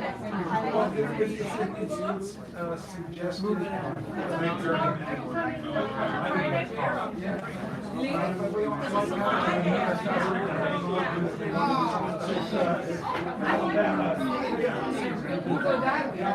Very unexpected results.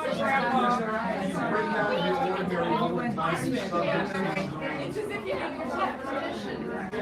You know right about And if it sucks, well,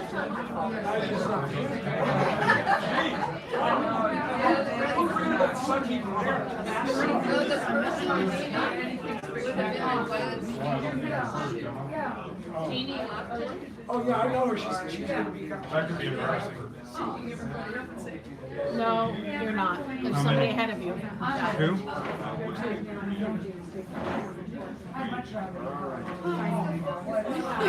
Lovely.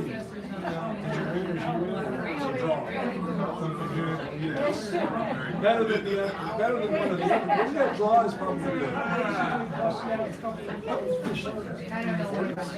Oh. yeah, I decided, yeah. I'm old, she's old, so let's just. We can't even find the hatchet we buried, you know?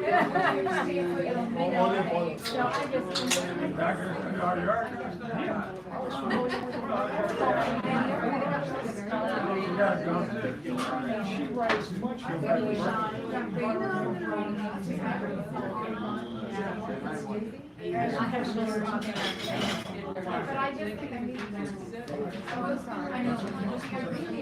Good to see you.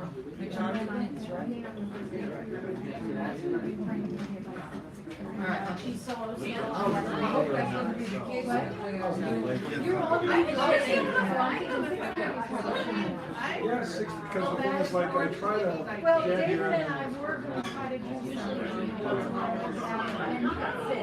Well, that's what it's not here. I was wondering what happened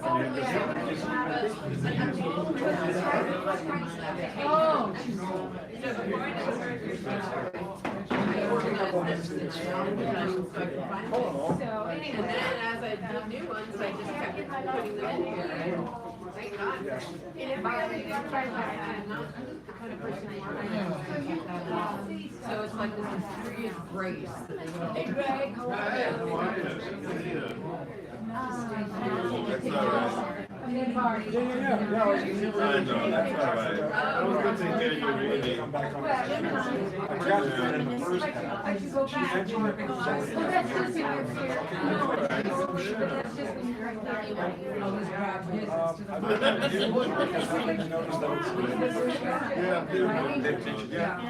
It's really very simple. All you do is just send a note to the let me shoot you an email. Hey, we have one next Wednesday on this.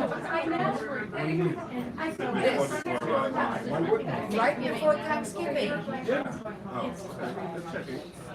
Just checking that. Okay, let me see. Now I know I had it. I think it's over here.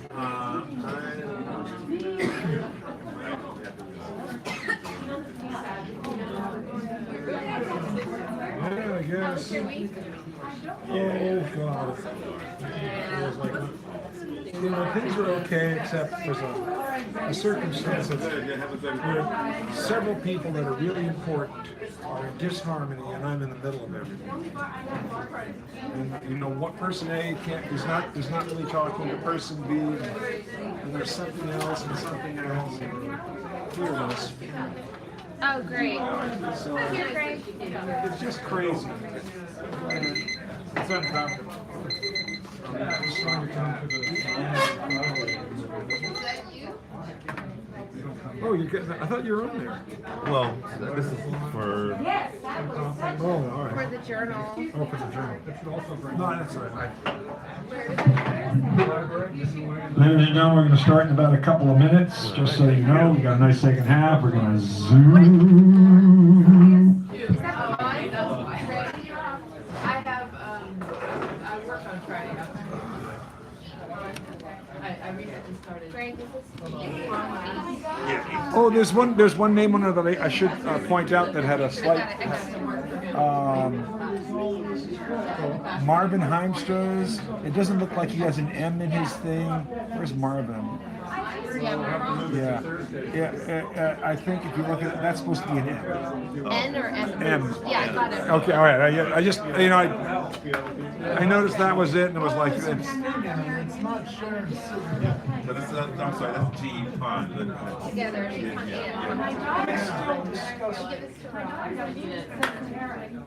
All right, Sanderell, where are you?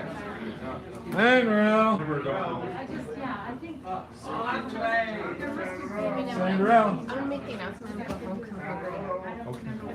Are you okay? Yeah, Okay. Because sometimes, I mean, it seems like maybe like you're working and it's really exhausting.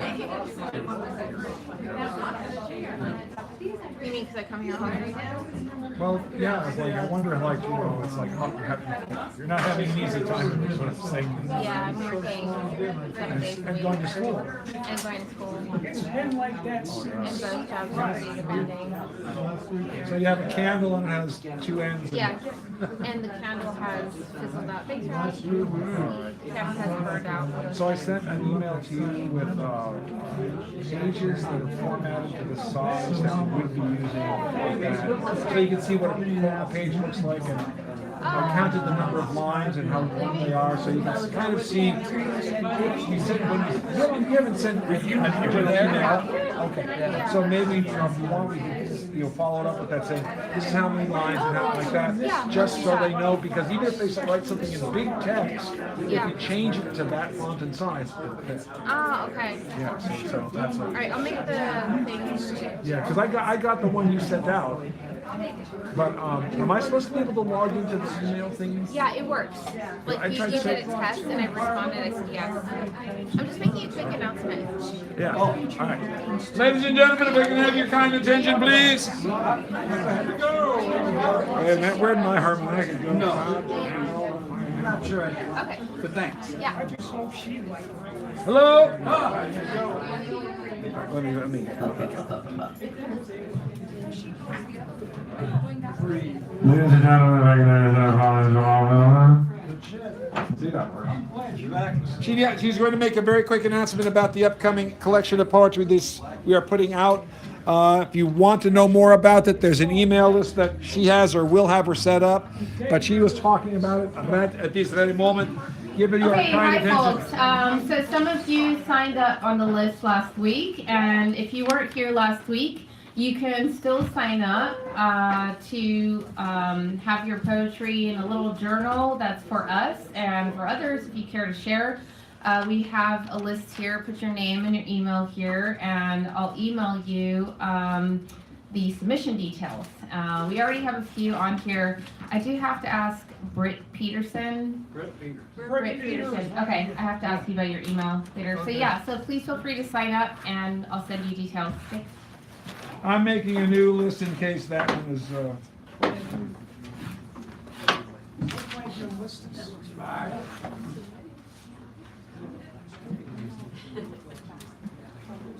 So, new list.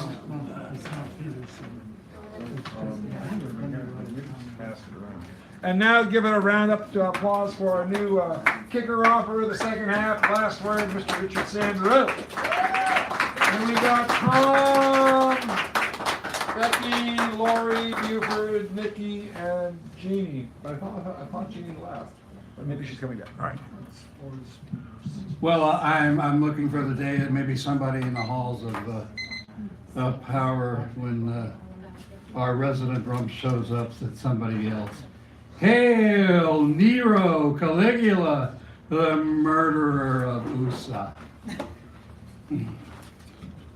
Anyway, seen any birds lately? Here in the city?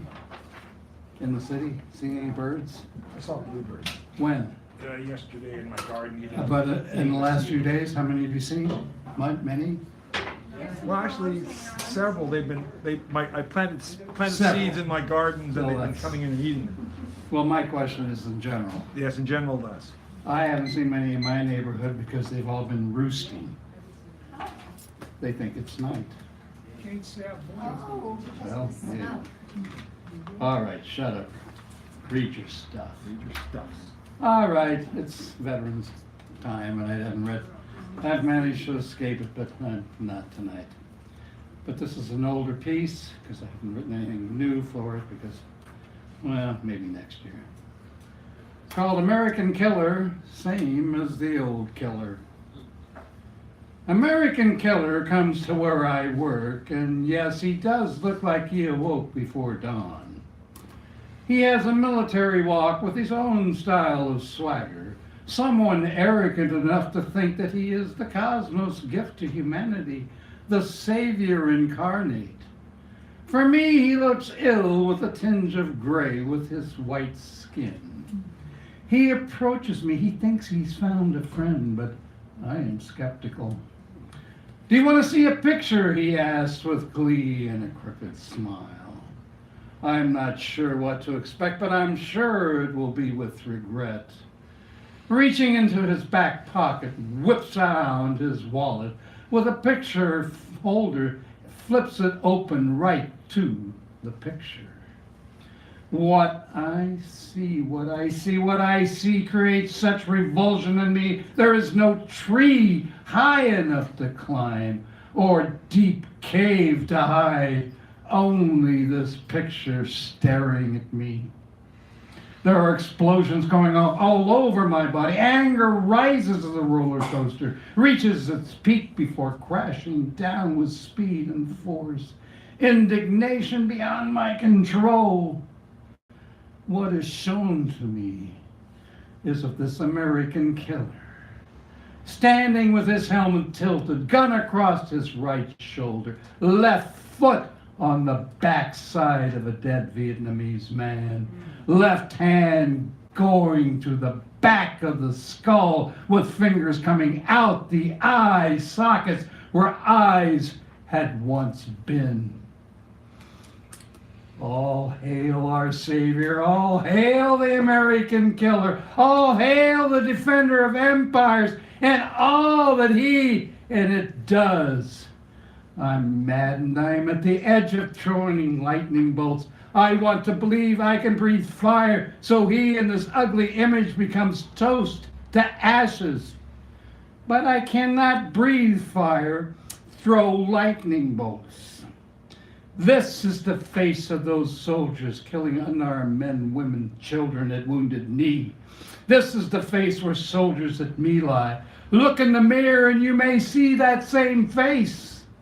It is the face that didn't question that wrought what stands before me, those of the future. And there will be faces in the future as surely as I write these words. The empire will have more ugly pictures of the American killers that are the same as the old killers.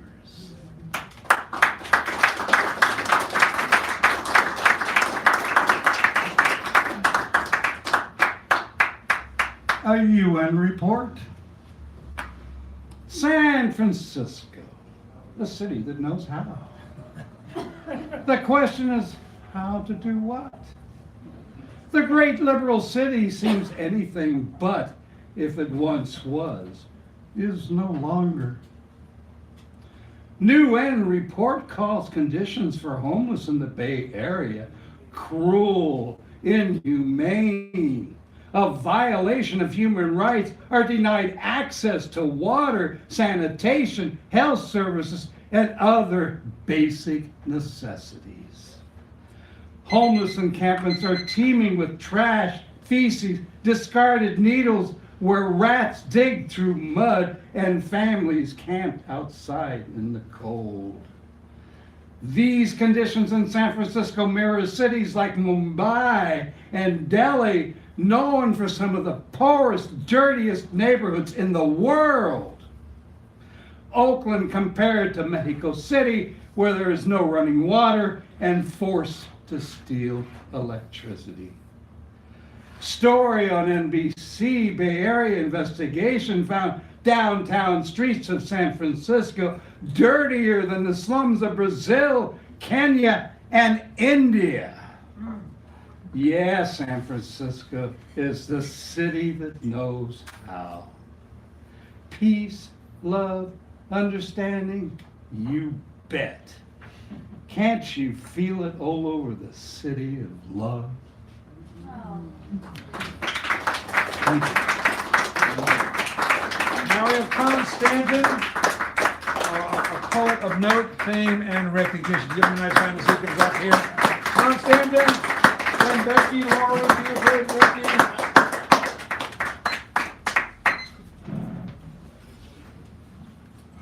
Good evening. Good evening.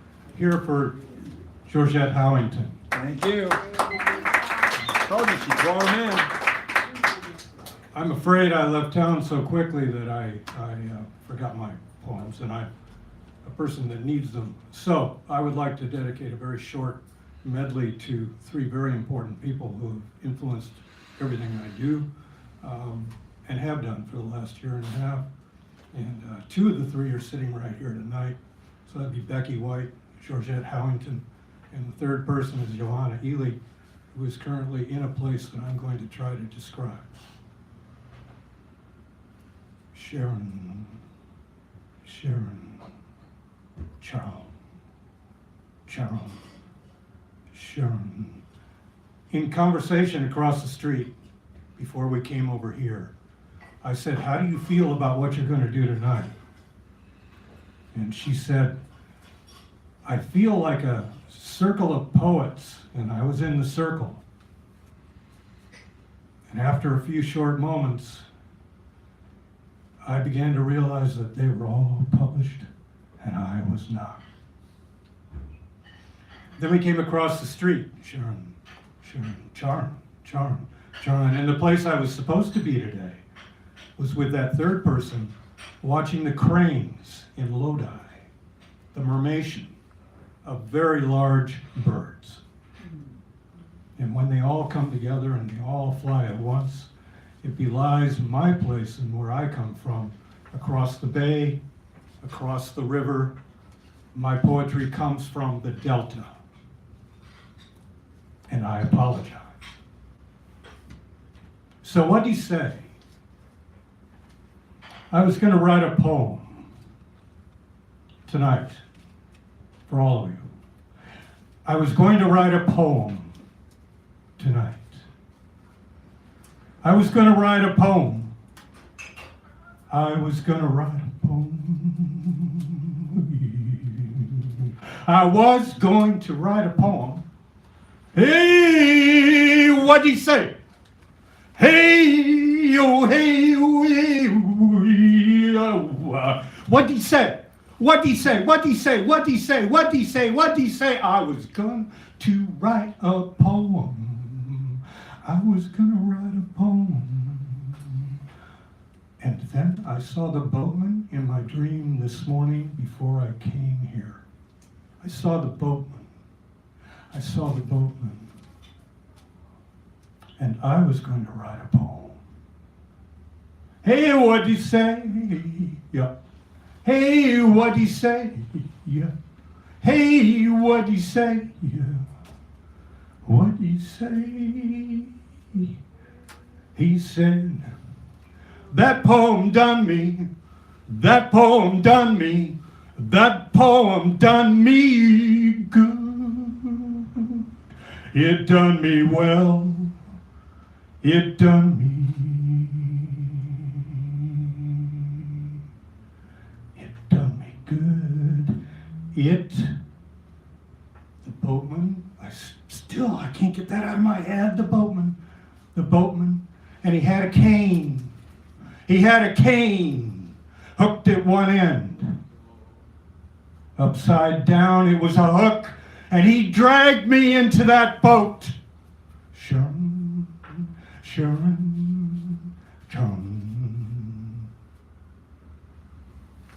Thank you.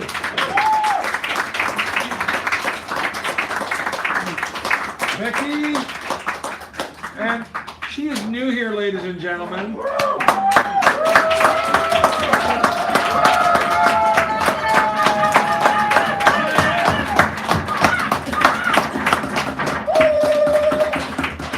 Tom, you're an exquisitely tough act to follow. Do it. And so erudite, the vocabulary was one of them. All right. This poem I wrote today, and I want to dedicate this reading to the town and citizens of Paradise, California, and its first responders, and unfortunately, its last responders too. It's titled Air. It feeds on air, the fire. Not sated, it pursues the brush, then trees. Not sated, it hunts houses, propane tanks, cars, trucks, schools, offices, places of worship, restaurants, shops, hospitals. Not sated, it roars after pets, farm and woodland spirits. Not sated, it races after humans, us, seeking our very breath, air. The air is full of particles, spectral in pale yellows, grays, blacks, browns. The distant sky is a hue of chestnut. One can almost see the equine coat standing in a paradise pasture, as it once did, muzzling the air. Air insubstantial and full of soot is what fire has left for us to breathe. Once this was property. Once this was sentient. Not given willingly, not given without a fight. Some of us inhale this ghastly compound through a mask to filter out the particles of lives seized in the maw of fire, feeding its insatiable need for air. Hey.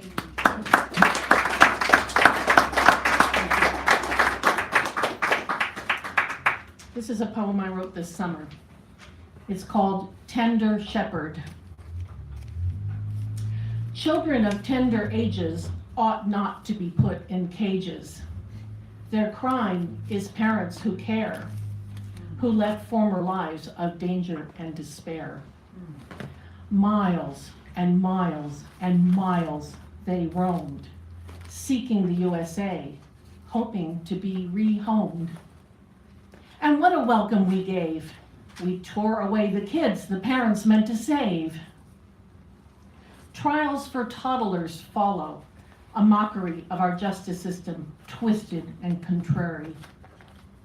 They have no lawyers for their defense, deportation the only answer for their offense. Their parents are gone, God knows where, some jail hell in some desolate nightmare. Our country is unaccountably cruel as we blunder for answers, looking the fool. 10 cities, more places to freeze or swelter. Our callousness knows no limits. Just cram them into any old shelter. Or shove the kiddies on a plane and send them back to lands with no guiding hands to save them from attack. We haven't a clue what to do with our inhumanity, so we pile on more. We have completely lost our dignity. Tender shepherd, won't you please count your sheep? The wolves are among us, and there's neither rest nor sleep.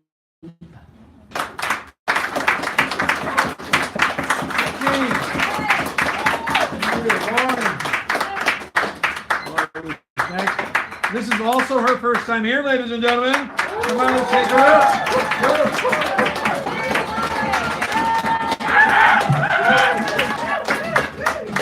Is that Lori? That's Lori. It's Lori Lynn. I'm Lori Lynn Armstrong. It's a pleasure to meet all of you. Welcome. Dee Allen read the wonderful poem Night Eagle, and my first one happens to be called Blind Eagle. Blind Eagle. They named him Dante, the golden eagle, when he came to the raptor sanctuary. Still immature, made blind by a virus.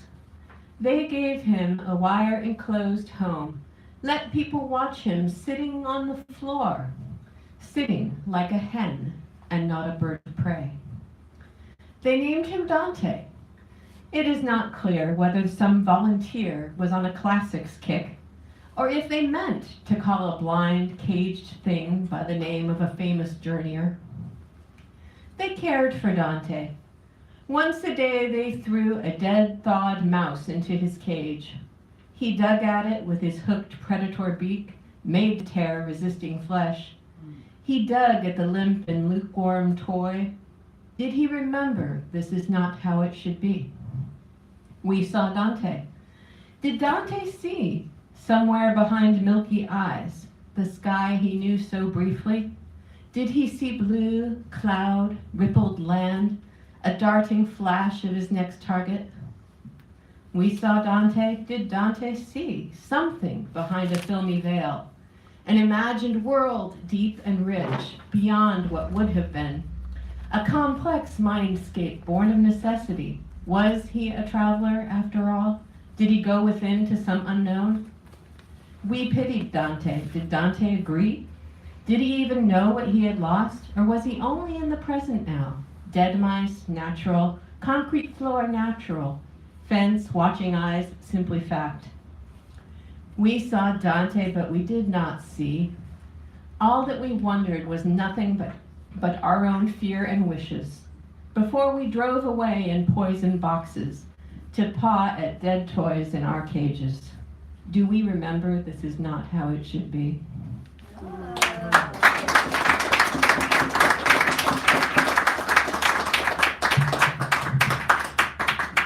So I too am responding to the wildfires, but current events take very strange forms once they get strained through my psyche. This is called Visiting David 2018. I have come to sit by your side while the wildfires burn. I know you have heard about them. There's a TV in the patient's lounge. Red skies have pulsed from the screen above your crayons and cardboard trays. And the nurses were talking about it when they passed out your meds. The wrist inside your hospital band is the wrist of a good man. Yet you cannot care about the fire, the ash, the fear. cannot escape the wildfires inside your own skull long enough to grasp it as truth. Oh, there is a ghost of grief, far away and muffled, tasting of cotton and paradox, loving the world from that great gray distance. There are frayed corners of old postcards tacked to the walls of your invisible cage. You have felt the hellish pain of burns. You have heated the blade of a knife in the flame of your gas range and seared stripes along your wrist. So you could imagine that feeling all over your body, and not there by choice. You will think of that when the wristband comes off and you walk the surface of a world in need, recovered just enough to try to care, recovered just enough to know how far on the sidelines you are. There is no time for you to be mentally ill while the world burns. That is what you imagine people saying if you should ask for friendship, if you should ask for help to stay outside institutional walls. Today's onrushing fires, tomorrow's, all things will be tools for your mind, distant daggers to pierce any remnant of hope you find. And one day soon, unless you die next time, and one day soon, unless you die next time, I will sign another visitor log to sit for an hour by your side while the world burns. Beautiful. Beautiful. Buford. Buford is our mini feature of the evening, and then we have, so give him a nice round of seat, comes up here. And we have Nikki, Rob, Antoinette, Sharon, Greg, Jared, and Santa Rail, as we like to call him sometimes. He doesn't like that sometimes. This is called In Search of the Nocturnal Fusion. In need of an evening rhyme, I searched, it seems forever, beneath a table between the sheets of my unmade bed. Unconsciously, I opened the door, and standing there, silhouetted, were the branches and the trunks, writing a haiku on the night.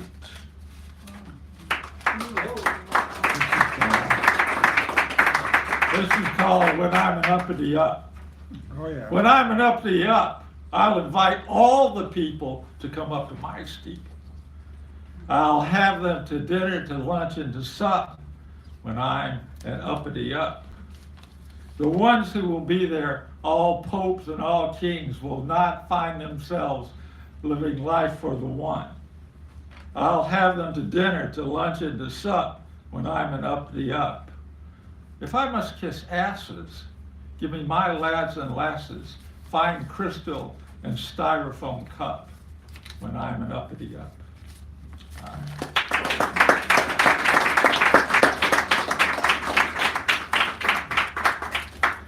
That's the old stuff. This is the new stuff.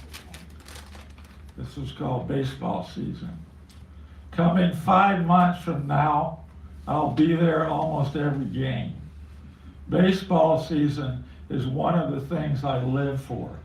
Poetry, the other. When the baseball season starts and poetry readings conflict, when I generally go to baseball. As poor as my San Francisco Giants were last season, they are bound to be better this year.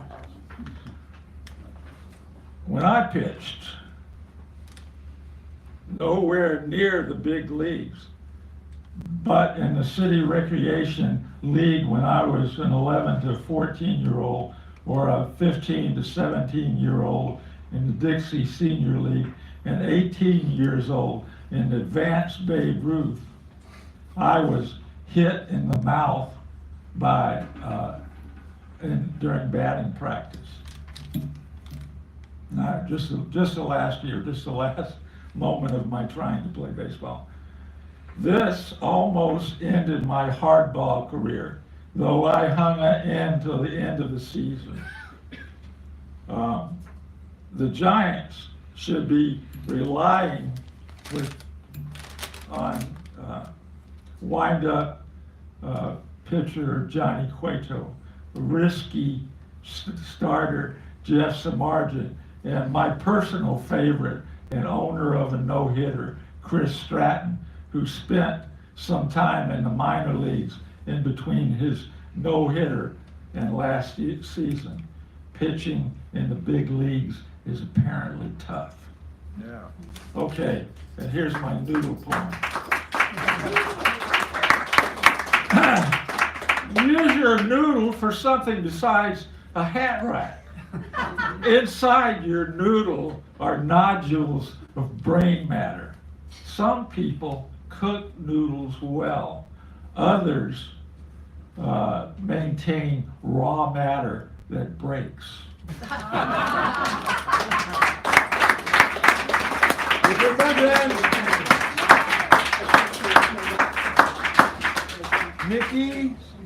Nikki? Oh, yeah, I'm Nick- here. All right. Give her a round as she comes up, and then we got Mom.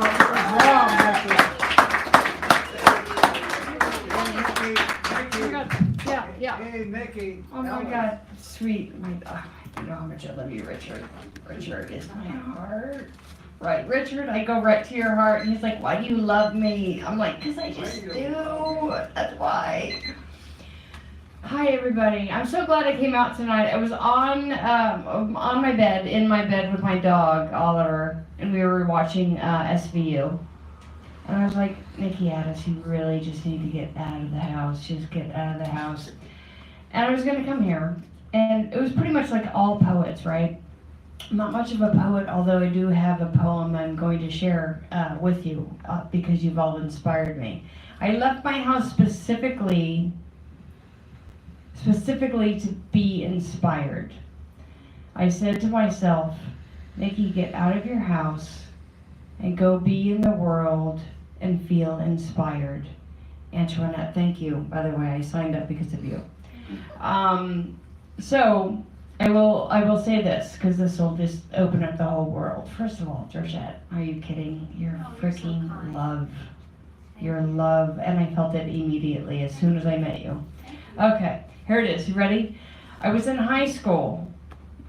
I was a class clown, actually. I was a class clown of my graduating class, and it was my senior year, and Miss Potter, she was a very serious English teacher. She'd be like, Nicole, why do you clown around so much in class? I don't understand it. You're a very gifted writer. And I was just like, I didn't understand it, like several years and decades of therapy, like I'll get into it, throughout my career. But for right now, I'm going to save you. Okay, here it is. You ready? The only poem I ever memorized, I have no idea who wrote it. Here it is. It always resonated with me. Alone, alone, all alone, alone on a wide, wide sea, and never a saint to pity me, my soul in agony. That's it. That's all I know. And I'll tell you, the reason it resonated with me is because my entire life, I always felt so like, oh my God, I'm so alone. No one understands me. Nobody understands me. I'm so alone. My God. I don't even understand why in the hell I get up in the morning because nobody understands me. And then I would actually really connect with Katharine Hepburn because she always seemed like such a goddamn mystery to me. And I always felt like Katharine Hepburn should be gay. She does not love Spencer, she loves Tracy. And I always kind of felt it in my loin of loins that God damn it, Katharine Hepburn is gay. And I was like, I'm gay. Jesus Christ, how the hell did this happen that I am gay? And I fought it and I fought it and I fought it. Because if there's anything, you don't want to be what you're not supposed to be, right? But only until you get older and you grow up and you learn and you fall and you cry and you want to die and you want to live and you feel joy and you're like, oh my God, life is so great. God damn it, life fucking sucks. God damn it, this is awesome. No, it's not fucking awesome at all. Do you start to find yourself? And you start to find yourself, and I will tell you this, when you start to find yourself, you're like, life isn't actually so bad at all. Life isn't so bad at all. So 8 days ago, I was 8 minutes away. 8 days ago, I was 8 minutes away from getting dressed for work. I get up at 4:47 in the morning to go to work, and I got like 8 minutes away. And I said, I think I'm gonna check my horoscope, because that's what I do. I check my horoscope. I'm a Libra. I know all about astrology and checking in and the stars. And like, what am I feeling and what does it mean? I'm like, I did see a crow today. This is the most amazing story. Poop. Okay, I'm blessed. I have seen a hummingbird poop several times, and I finally saw a crow poop. And I'm like, oh my God, I'm freaking so pumped. I have been waiting to see a crow poop. I'm like, there's something about it that just rocks my world. Like, when we all poop, we all know, like, it's a big deal. And when you see nature and like an animal that you respect poop, you're like, you are just like me. Yeah, and they were all happy. Anyway, I don't even remember what I was saying. 8 minutes away. Oh, 8 minutes. Thank you so much. So I was 8 minutes away from getting dressed to go to work, and I said, I'll check my horoscope. And through opening up my phone, because I don't open up my phone in the morning because that's my time, and I journal, and I have a gratitude list every day, and I just like have time with me. I'm now a tea drinker because my acupuncturist said, you have to cut down alcohol and coffee, and you have to really start breathing in your belly. And I said, okay, well, I'll stop coffee, but if you think about wine, we should start pronouncing it wine, because wine will always win over anything, right? So I have wine, but no coffee. 8 minutes away from getting dressed to find out the restaurant is closed. I no longer have a job. Thank you. That's exactly what happened to me. And I said, oh my God, oh my God. And alone, all I could do at 5:47 in the morning is text my boss and say, what is going on? What is going on? What is going on? What is going on? And I'm like, I found out 2 minutes later, I do not have a job. So I go through the human being roll of emotions, which is like,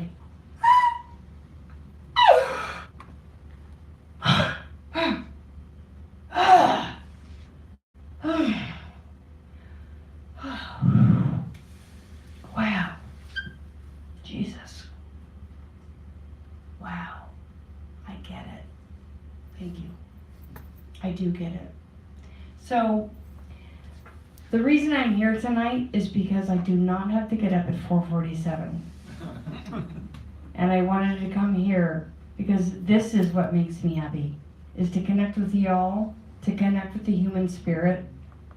This is what makes Nikki Addis happy, and I promise you, I believe in me, and I believe in you, and I'm going to just keep doing this. So thank you.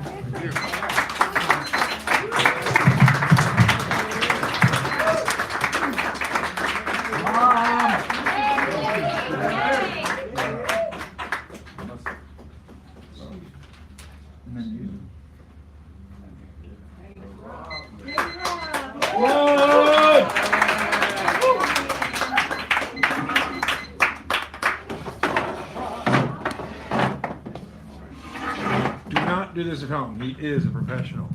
Okay. Just so you know. He smirks a lot, though. He's a good smirk. Look at that smirk in there.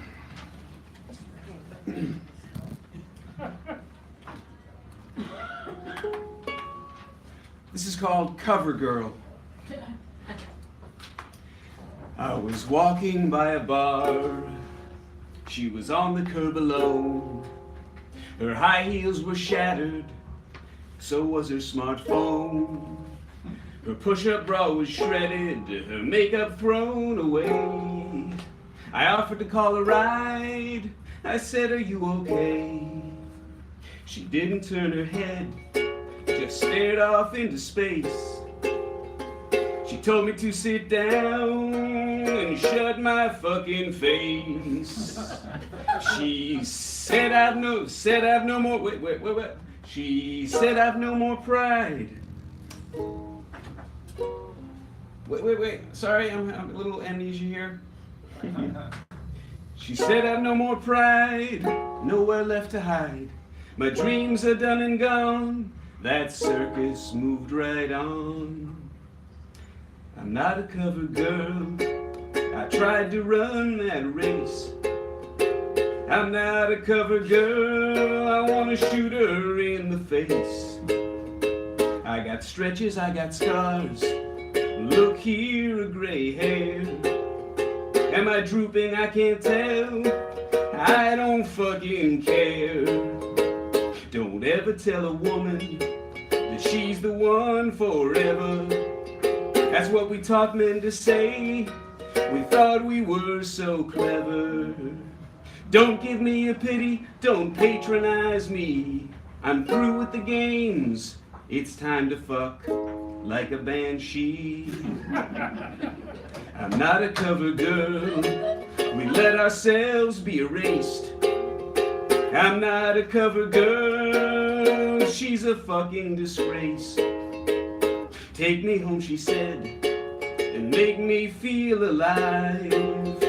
Hold me tonight, I needed to survive.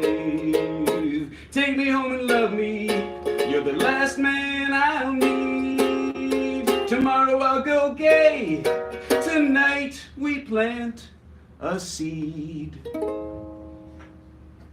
I'm not a cover girl, that's just a hiding place. I'm not a cover girl, she left the human race. I gave her what she asked for, I wanted to give more. She told me I was hopeless, another selfish male bore. I said I wanted to learn and join in her crusade. She said make my life a dedication to the eradication of the sex trade. She's not a cover girl, she's a woman, hear her scream. She's not a cover girl, but she's uncovering a better dream.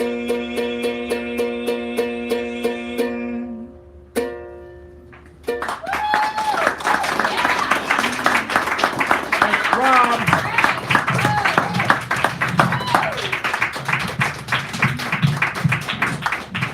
And now my co-host is going to take the mic, Antoinette Payne. Give her a nice round of applause. And then Shen, Brady, Garrett, Sandrell. You just move this over here for a second so I can. Yeah, that way I don't get you in the center there. So right at the corner of Masonic and Haight, there's Love on Haight. It's a store, and there's a storefront, and there's an Allen Ginsberg quote right there on the window that I try to walk by as much as I can. So I'm going to share that with you first. And it reads, I believe we are put here in human form to decipher the hieroglyphics of love and suffering, and there is no degree of love or intensity of feeling that does not bring with it the possibility of crippling hurt. But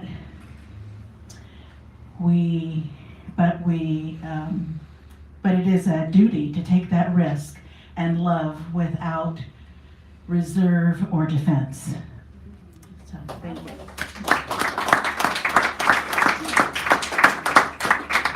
And then in regards to the noodle theme, better to play than sit where misery starts to grow. Burden-free life where meaninglessness lives on leaves' backside. In poorer countries, people get noodles once a day. They sing, are happy. We eat all day long while sitting in misery. Nothing outside gives happiness. Fearlessly meet people, play. Infinity knows each grain of sand. Ocean remembers every dewdrop.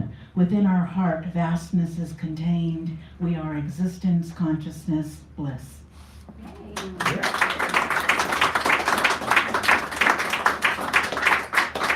here's a short one. She masters introverted masked as extroverted, got it together as real estate broker, most outgoing occupation, cold calling, getting in their faces, in their business. Anxiety and stress prevents rest. Commission only structured pay, aggressively vying for business. Who do you know? Love all that paperwork, contracts, emails, persuading people in their best interests. Triumphant kismet takes them home. We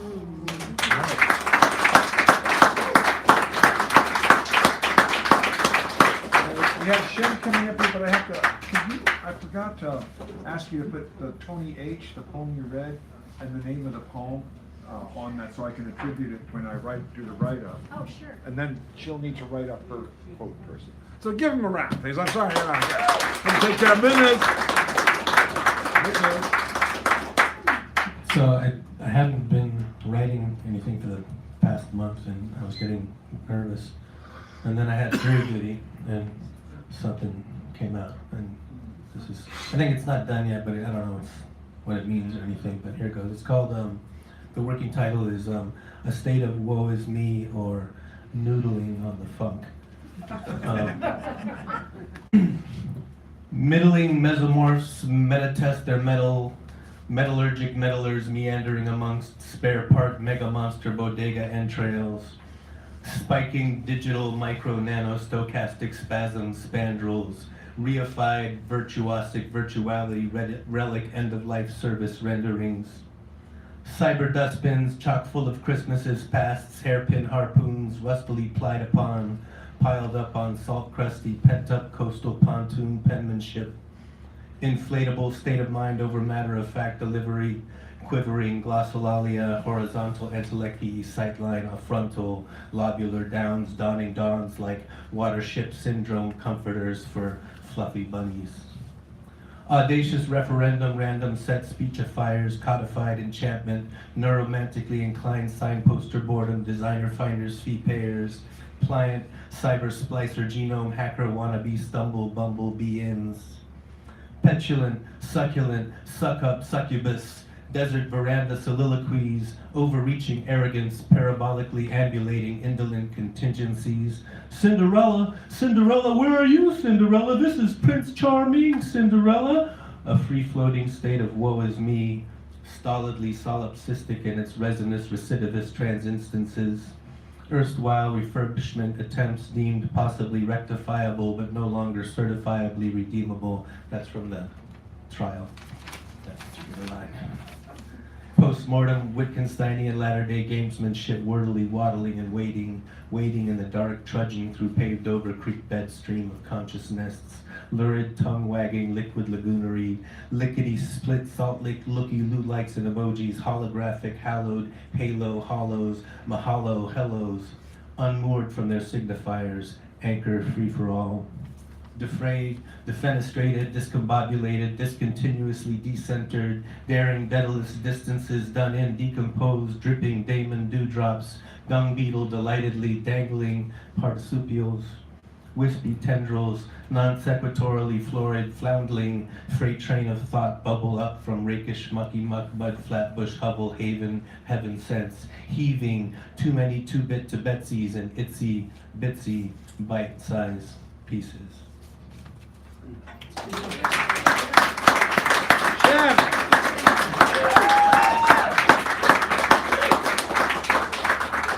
And now, before Mr. Greg Pond, would you kindly come forth, or Tiff, and take the mic and give it back. So Garrett Murphy's coming out, and we close with the Sandra Road. Hey, Mr. Bonds. Yeah. Mr. Pond, the voice. Okay, I've got a noodle poem, a bird poem, and a smoke poem. Oh man, he's covering the bases. Right. This is the one with the noodle. And this one is for H.D. Moe. Okay. Gentleman right there. He passed away some years ago. Yes. Great stream of consciousness. Yes. And this is called No Mo. Oh no, woe is me. There's no more left for Mo to write. No more time for him to be insightful or so silly. No more word trickery. No fiddle diddle dilly dally lollygagging Yankee Doodle rhymes for us to find hiding under his noodle, dancing to the beat of poetry. Oh no, woe is we. Heaven is rich, the earth is poor. There's no mole left to write anymore.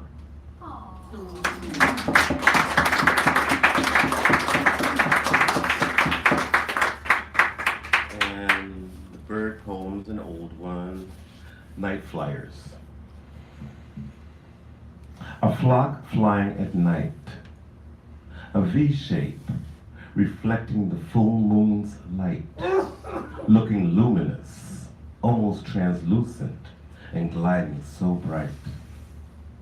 Wings fluttering in flight, celestial fingers waving a cool accordion fan. It lasted for what seemed like only 4 second-hand movements, all in formation, riding a breeze and heading southeast.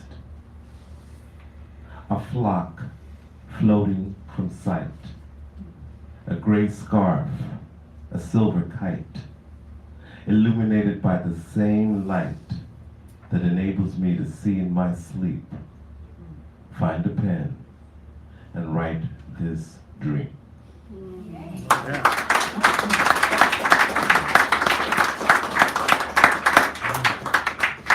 And the last one, I didn't write this, and it just came to me with all the haze in the air and smoke.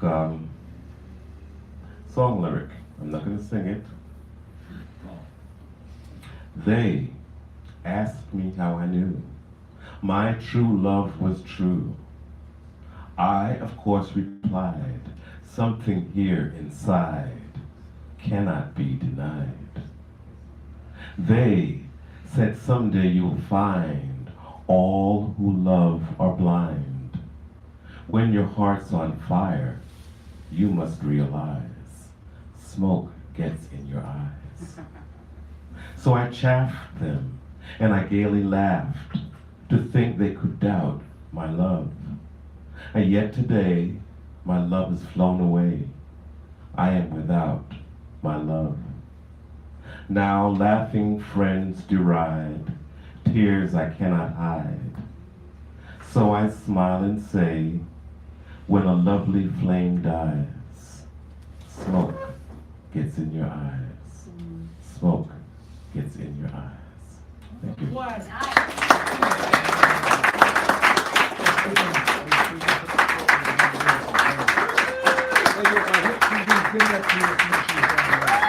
right.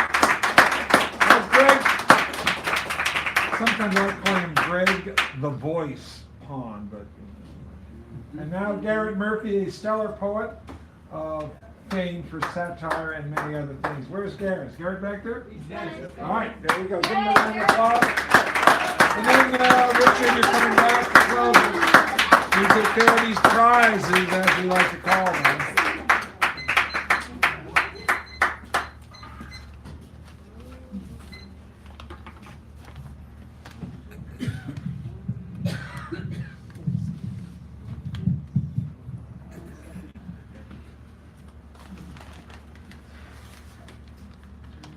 A hat for Melania. Dreadful, she wails, much ado about pit hat. Ugly, she claims I'm the most bullied one. Nice, though she notes I'm being granted a new one. Comfort, it fits, it's still made just for her. Easy to do, we're first character of each line.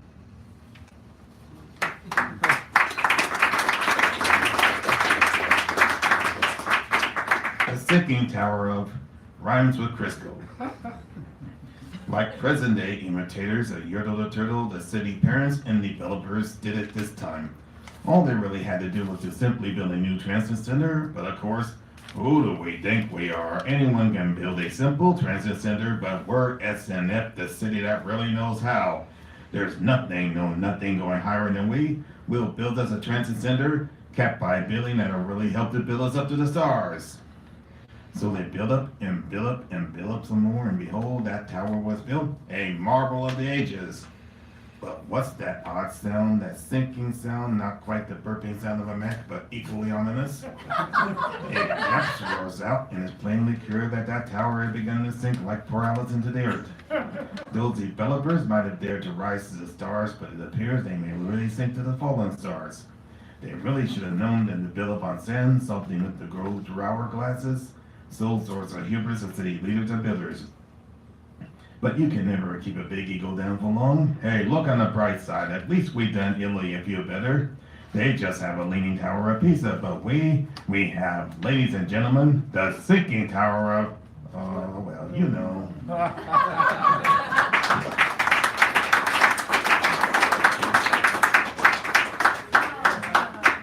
And not in a rather mean way. Here's what I mean. What do I mean? I mean that one has to have the means to not to be mean, or being mean to stop the means, meaning the ends think they justify the means. But let's find the means to expel the mean from the spirits, and that shall be the means to a well-meaning world. We all should, well, mean it.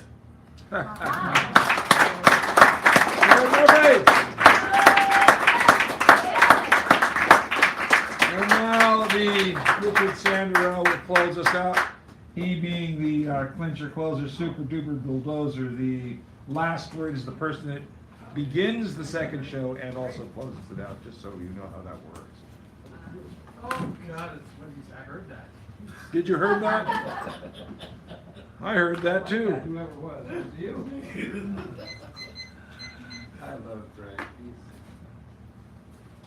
He's a man after your own heart. Yes, yes. So is Dracula, actually. Yes, actually, except I'm not the here to suck your blood or your energy. Thank you. But I do have a dark heart. Ah, I have a light one too, so far off. I believe in balance. balance. Shaming. We shame mothers for breastfeeding, but unable to shame the beast, no matter what it does.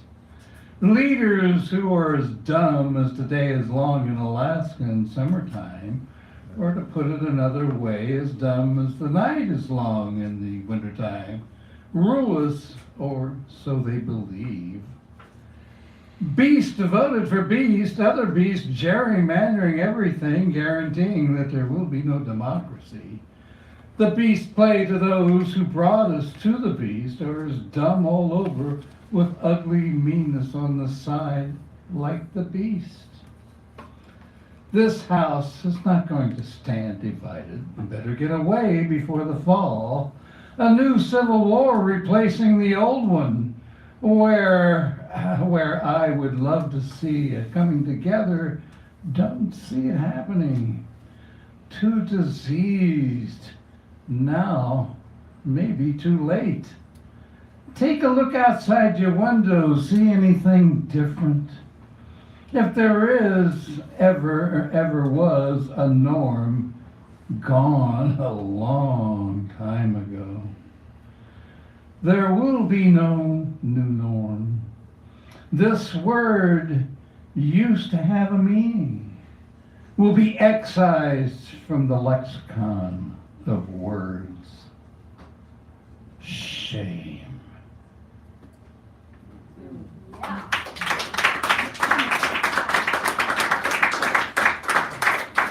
Losing it.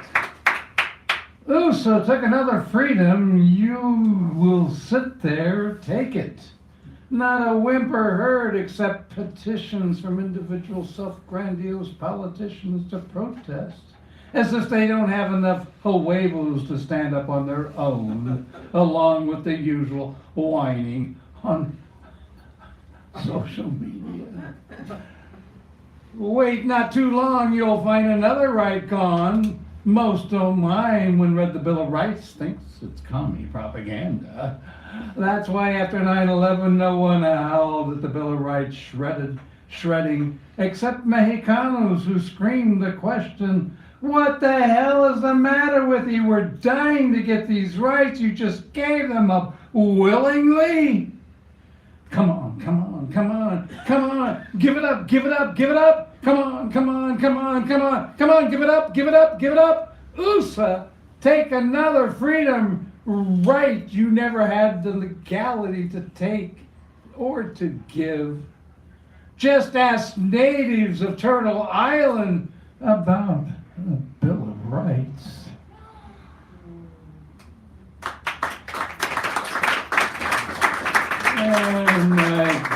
And then there's your rhetoric bores. Your rhetoric bores. We've heard these pretty words, your defiant tone, all before, decades into centuries. It speaks to what USA wants, not people. Most people no longer dance for others or serve one another, if majority ever did, let alone articulate. USANs are all illegals unless you're indigenous or black, a fact never dealt with in USA. Honor treaties? Rents due. Reparations? When? Most bring one down just by listening to them. They have nothing to say outside of their lies, loves, filled with their broken hearts. No one else really matters. Is there love in the streets, churches, governments, homes? No. You'll more likely find sadness, loneliness, brutality. You know, normal.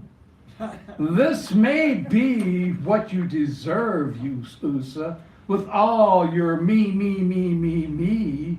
Your loneliness will prevail unlike being comfortable being alone. Fuck you, USA, with all the horses you rode in on. Go shopping, buy an Amazon.com, a go-go. Suck lollipops, get diabetes. Look at USA's shape. It changes with poisoned food, eaten with what USA taught you to eat. Eat on, citizens, eat on. Your deaths will come soon. And would like to be there and I would like to be there to throw the shovels full of dirt on your graves. Assholes.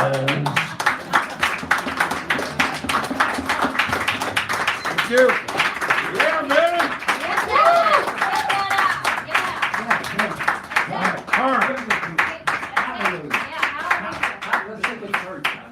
Well, we've come to another point in this evening. Now, when you signed in, you put your name next to numbers. I have the numbers on the card. I have been shuffling them, and my co-host is going to read. Did you want to read?